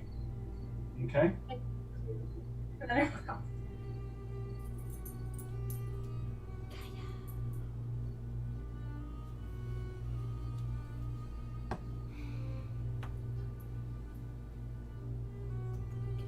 So, you said that your first move is to try and find, what was it, Sir? What's his name? Sir Loris and the Goblin, but I want Thotianna and Narri's opinion on that before we continue. Okay. Do you want the other options you can do? You can search the tavern. You can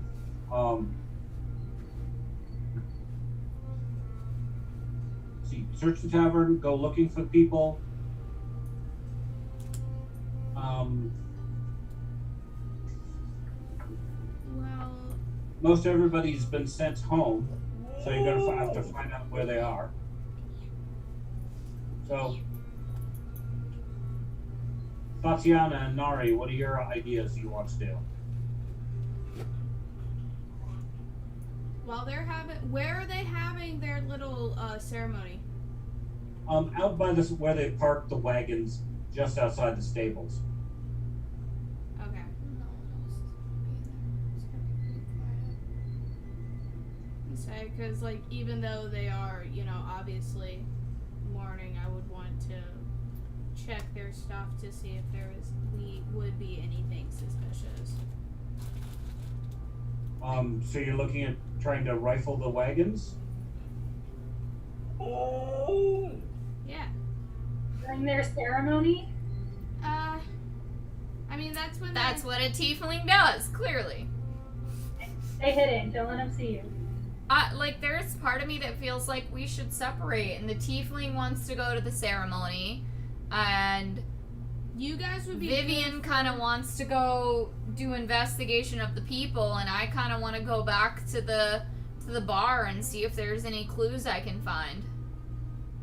I mean, you guys will definitely be good with smooth talking, because with your charisma, your, you know, nobility and diplomacy and stuff, and I'll be good with, like, as long as if you guys keep people distracted and stuff like that, and you're talking and everything, I'll be able to kind of, like, sneak around and do some digging. Okay. Alright, we'll start with Molly. You're going to do searching the tavern. So you've got the dining room, the kitchen, the cellar, and the grounds around the tavern. Where do you want to start? Probably the kitchen, where things were prepared.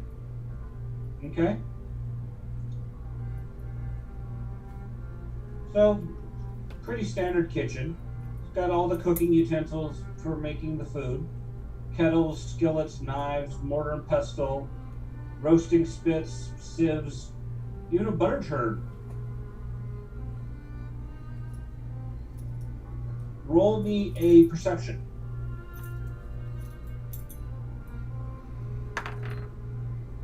$20. Alright.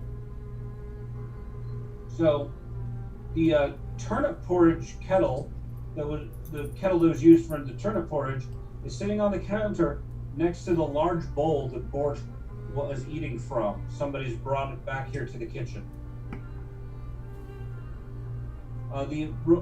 The remnants of it are starting to dry, but let's see.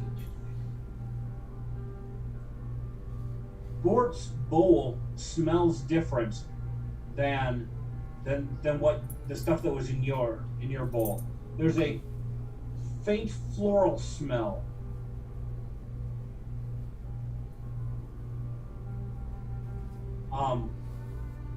And the kettle next to it doesn't smell the same.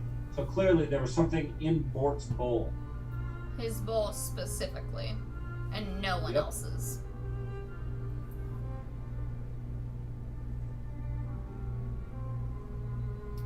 Well, and this is the olden days, so checking for fingerprints is not a normal thing. Nope. And the kind of magic that would let you do the scrying and so forth is well beyond your character levels. Okay.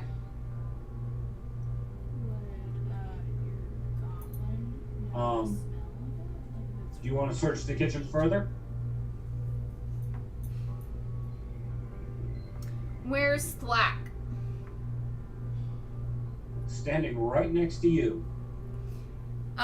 Does he have an ability to figure out what kind of poison it is, where it came, or what kind of floral scent it is, what floral it came from? Flower?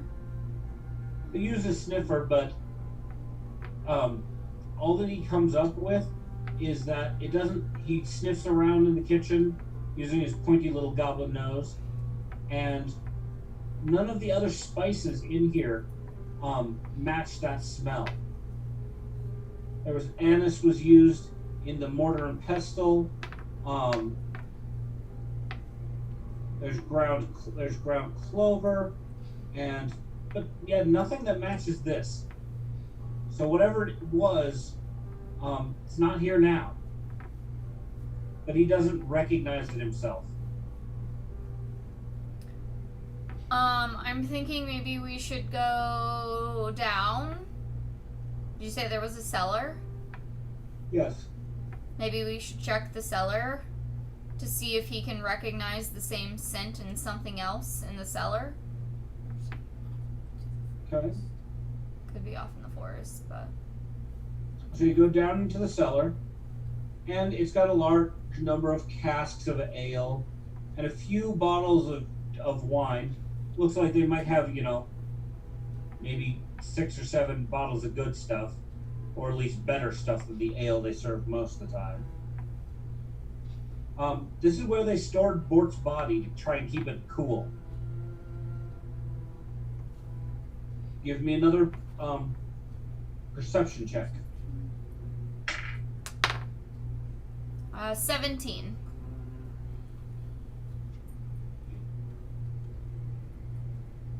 Unfortunately, Thwack is no help here. The dust has him sneezing almost right away. No. Poor Thwack.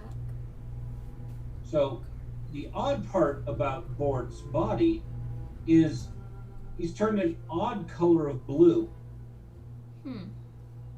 And you can smell the same floral scent coming off of his body. But that's about all that you find down here.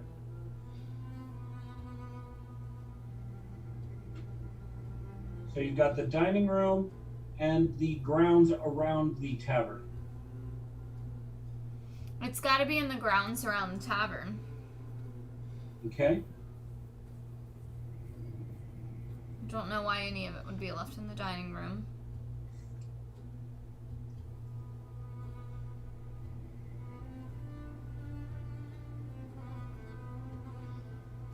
And it's something that clearly dwarves are susceptible to. Alright. Intrigued. So there's 2 sections. There's the outside and then the stables. Do you want to check? Which one do you want to check first? Outside, not the stables. Okay. Give me a perception check. 10. Alright. There's nothing really to find out here. Do you want to check the stables as well? Yeah, we can check them. Alright, give me another perception check. 18. So, it's not very common for you to see something shiny in in stables that's not hanging with the tack. Looking at it a little bit closer, there's a glint of glass just outside the stable doors as you're coming in. When you get a little closer, it's a small glass vial with a simple cork in it.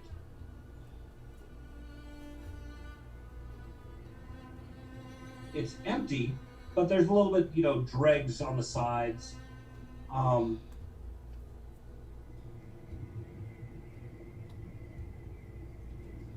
So, you're gonna open it up? I pick it up, and I take a whiff to see if it smells of the floral scent I have been smelling. It does. It does. Apparently, you've just found the poison vial. Is it in a specific stall? No, it was just outside the doors of the stable in a little bit of tall grass. Okay. That in the tavern or the back of the tavern? I'm sorry? Was that in the front of the tavern or the back of the tavern? The stables are more towards the back. But all of the caravans, horses and things have been back to the stables. So it could be anyone from the caravan. Ah, but no, we don't want to check their stuff while they're having their little ceremony. No, we already said we were separating and you were going to do that. I know. I'm just saying you guys picked on me for thinking that way. No one was picking on you, Linda. Lizzie, Linda. Fucking toys. I wasn't picking on you. I just said don't get caught, because if they caught you, they would Right, be... Narri. You're going to go and do reconnaissance. Where do you want to start?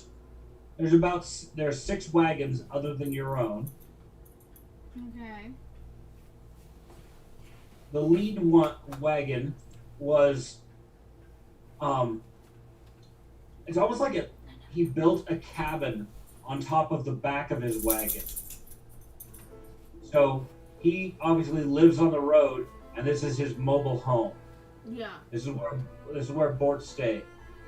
Okay. The other cabin, other wagons, might have a little spot for somebody to sleep inside to keep out of the weather, but nothing as elaborate as his little mobile home. Okay.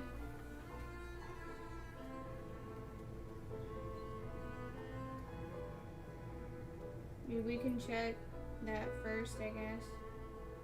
Okay.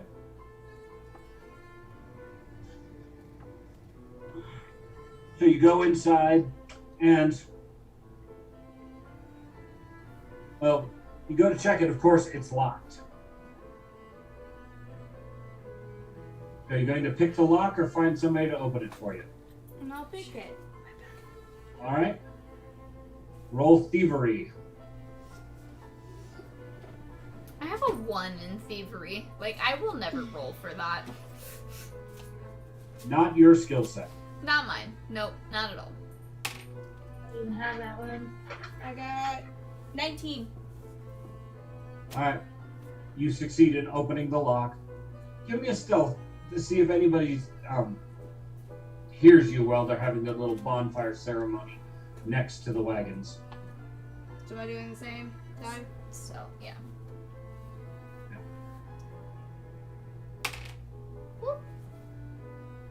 I got 20. 20. You are a ghost in the dark.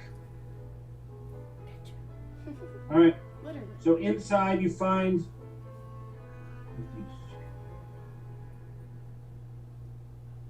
it's filled with knickknacks and keepsakes from his various journeys. His belongings, a bewildering assortment of odds and ends, including a bottle with a tiny skull floating in oil, a taxidermied dragon whelp. So, he's got a little dragon hatchling that's been taxidermied. Mummified owl bear paws. He's got a lot of odd stuff in here. A shining crystal that holds an illusionary image of a mountain peak inside it.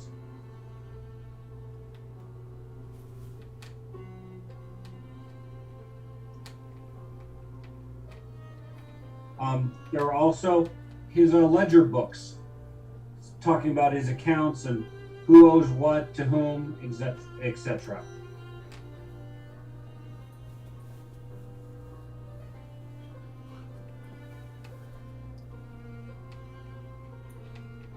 Reading through these would take quite some time because they're interspersed with tons of information about his travels, and obviously it's kind of a mishmash between a journal and a who owes whom what.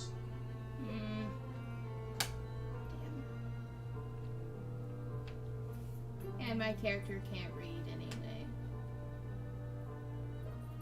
So what if I took the ledger and had someone else read? I mean, you can take it. Nobody's watching. My work had fallen on my face. Don't predict the future. Think of the positive. You need to find a god to help you with your, I'm a fucking tiefling. Gods aren't really on my side. There has to be at least one that will help you to not fall on your fucking face and not fucking miss. Yeah, there's deities that...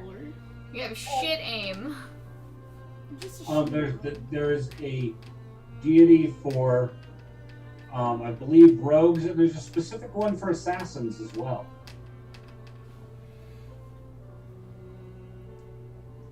I'd have to look them up again.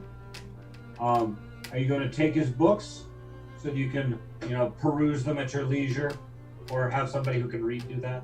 I'll probably have someone who can read do it. Okay. Well, there's a lot of oddities in here. There's nothing else really that sticks out besides his ledgers.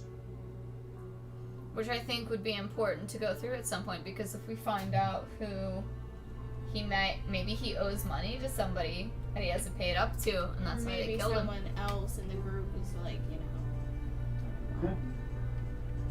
Alright, you going to search the rest of the wagons? I mean, we're gonna be here for a bit until this is solved, right? Yes. Yes. So I'll just take what I can. I'll just take this for now. I'm not gonna push my Okay. luck. Alright, Vivian, what are you going to do? So I'm going to follow Thotianna to the tavern and then ask if Delva still inside?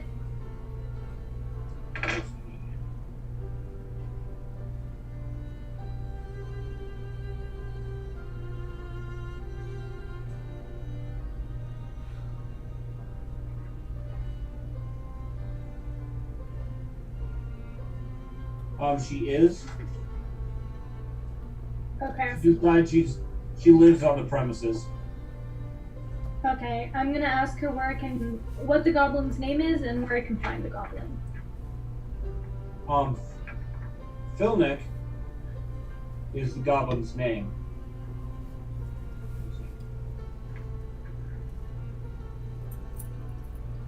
She doesn't actually know where he lives. He shows up for work, he gets paid, and he disappears. Okay. Can I go outside and see if I can find any footprints? That might be goblin footprints.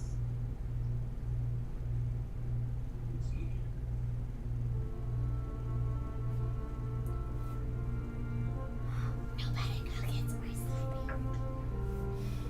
Oh, no, there's scratches. I have nails. Actually, Not very much. More than you, yeah. I get nubs. Don't love me. I heard something about me. Do love me. Just don't nub me. No.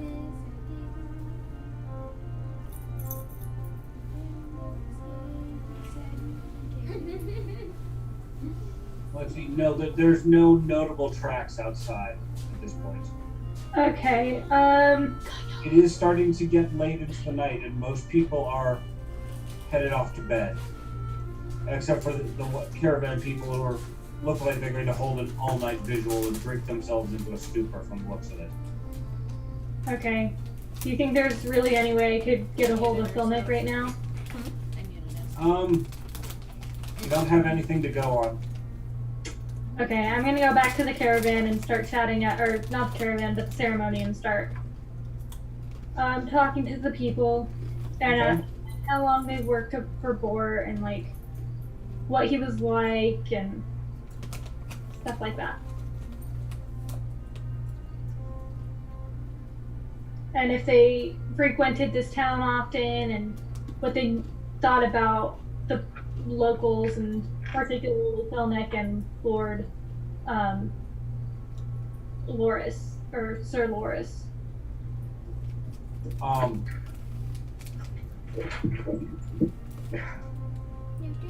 Taking part in the ceremony, they're mostly, toasting his memory. And from the sounds of it, most of the people liked him. They liked him pretty good. Roll diplomacy to see if, or actually roll bluff to see, that's gone. No, bluff's not there anymore. Deception. Okay. Roll a deception skill to see if you can find anybody who's bullshitting their way through this. No. Can I pray to my god first? My deity first? I just feel like, please help me discover deceit from others. Yeah, sounds reasonable. Okay, and then I got a 7. Okay.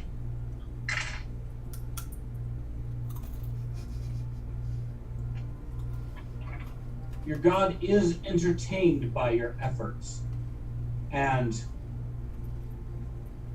you get a little sense that actually these people really liked him. Okay. So there doesn't seem to be much going on. I mean, you know, somebody wanted more money out of him than they were getting, but they still liked him. You're not seeing a whole lot here that's negative. Okay, then I'm gonna spend a few more moments just spending time with them and, you know, consoling them. And then after I've waited a bit, I'm gonna meet back up with Thotianna and Narri. And I'm actually gonna clean up because my cat just threw up, so give me a second. Actually, I think it's probably a good place to call it for the night. We're pushing at 10:30. Okay. And we can pick the story up here next week. Right. Most everyone's headed to bed in the town, and clearly there is foul play. And I will recap everything so that you know any of the details are still fresh for next time. Okay. All right, Great. Thank you. Molly with a mouthful.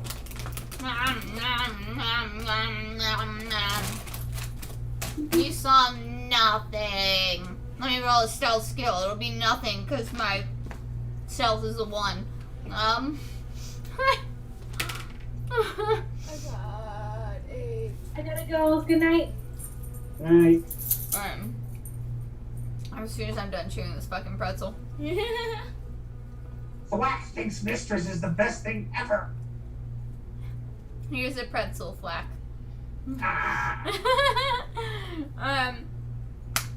Thank you guys for tuning in this evening.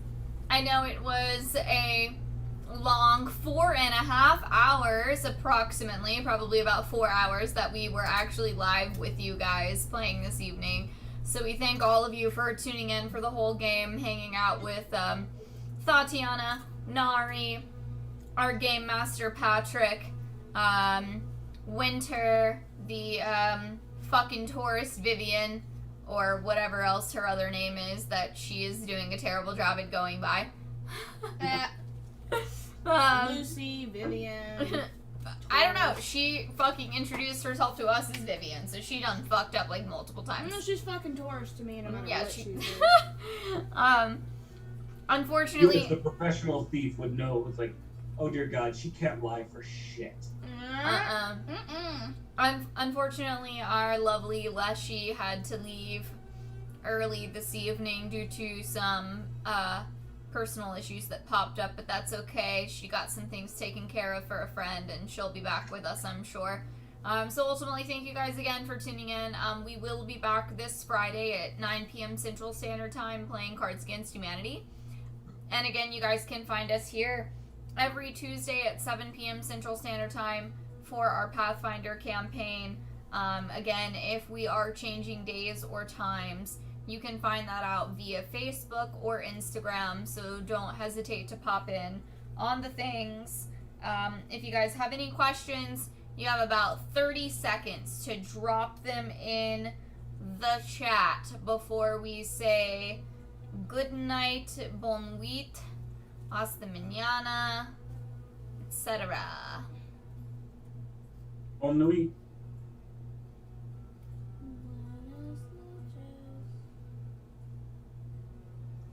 It's just a very sad, just.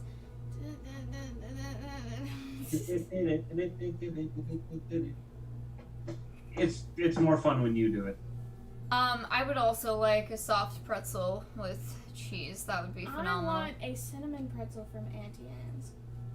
I don't know if we have any of those around here. There might be one in the mall. I'll have to check on that. Good night, everybody.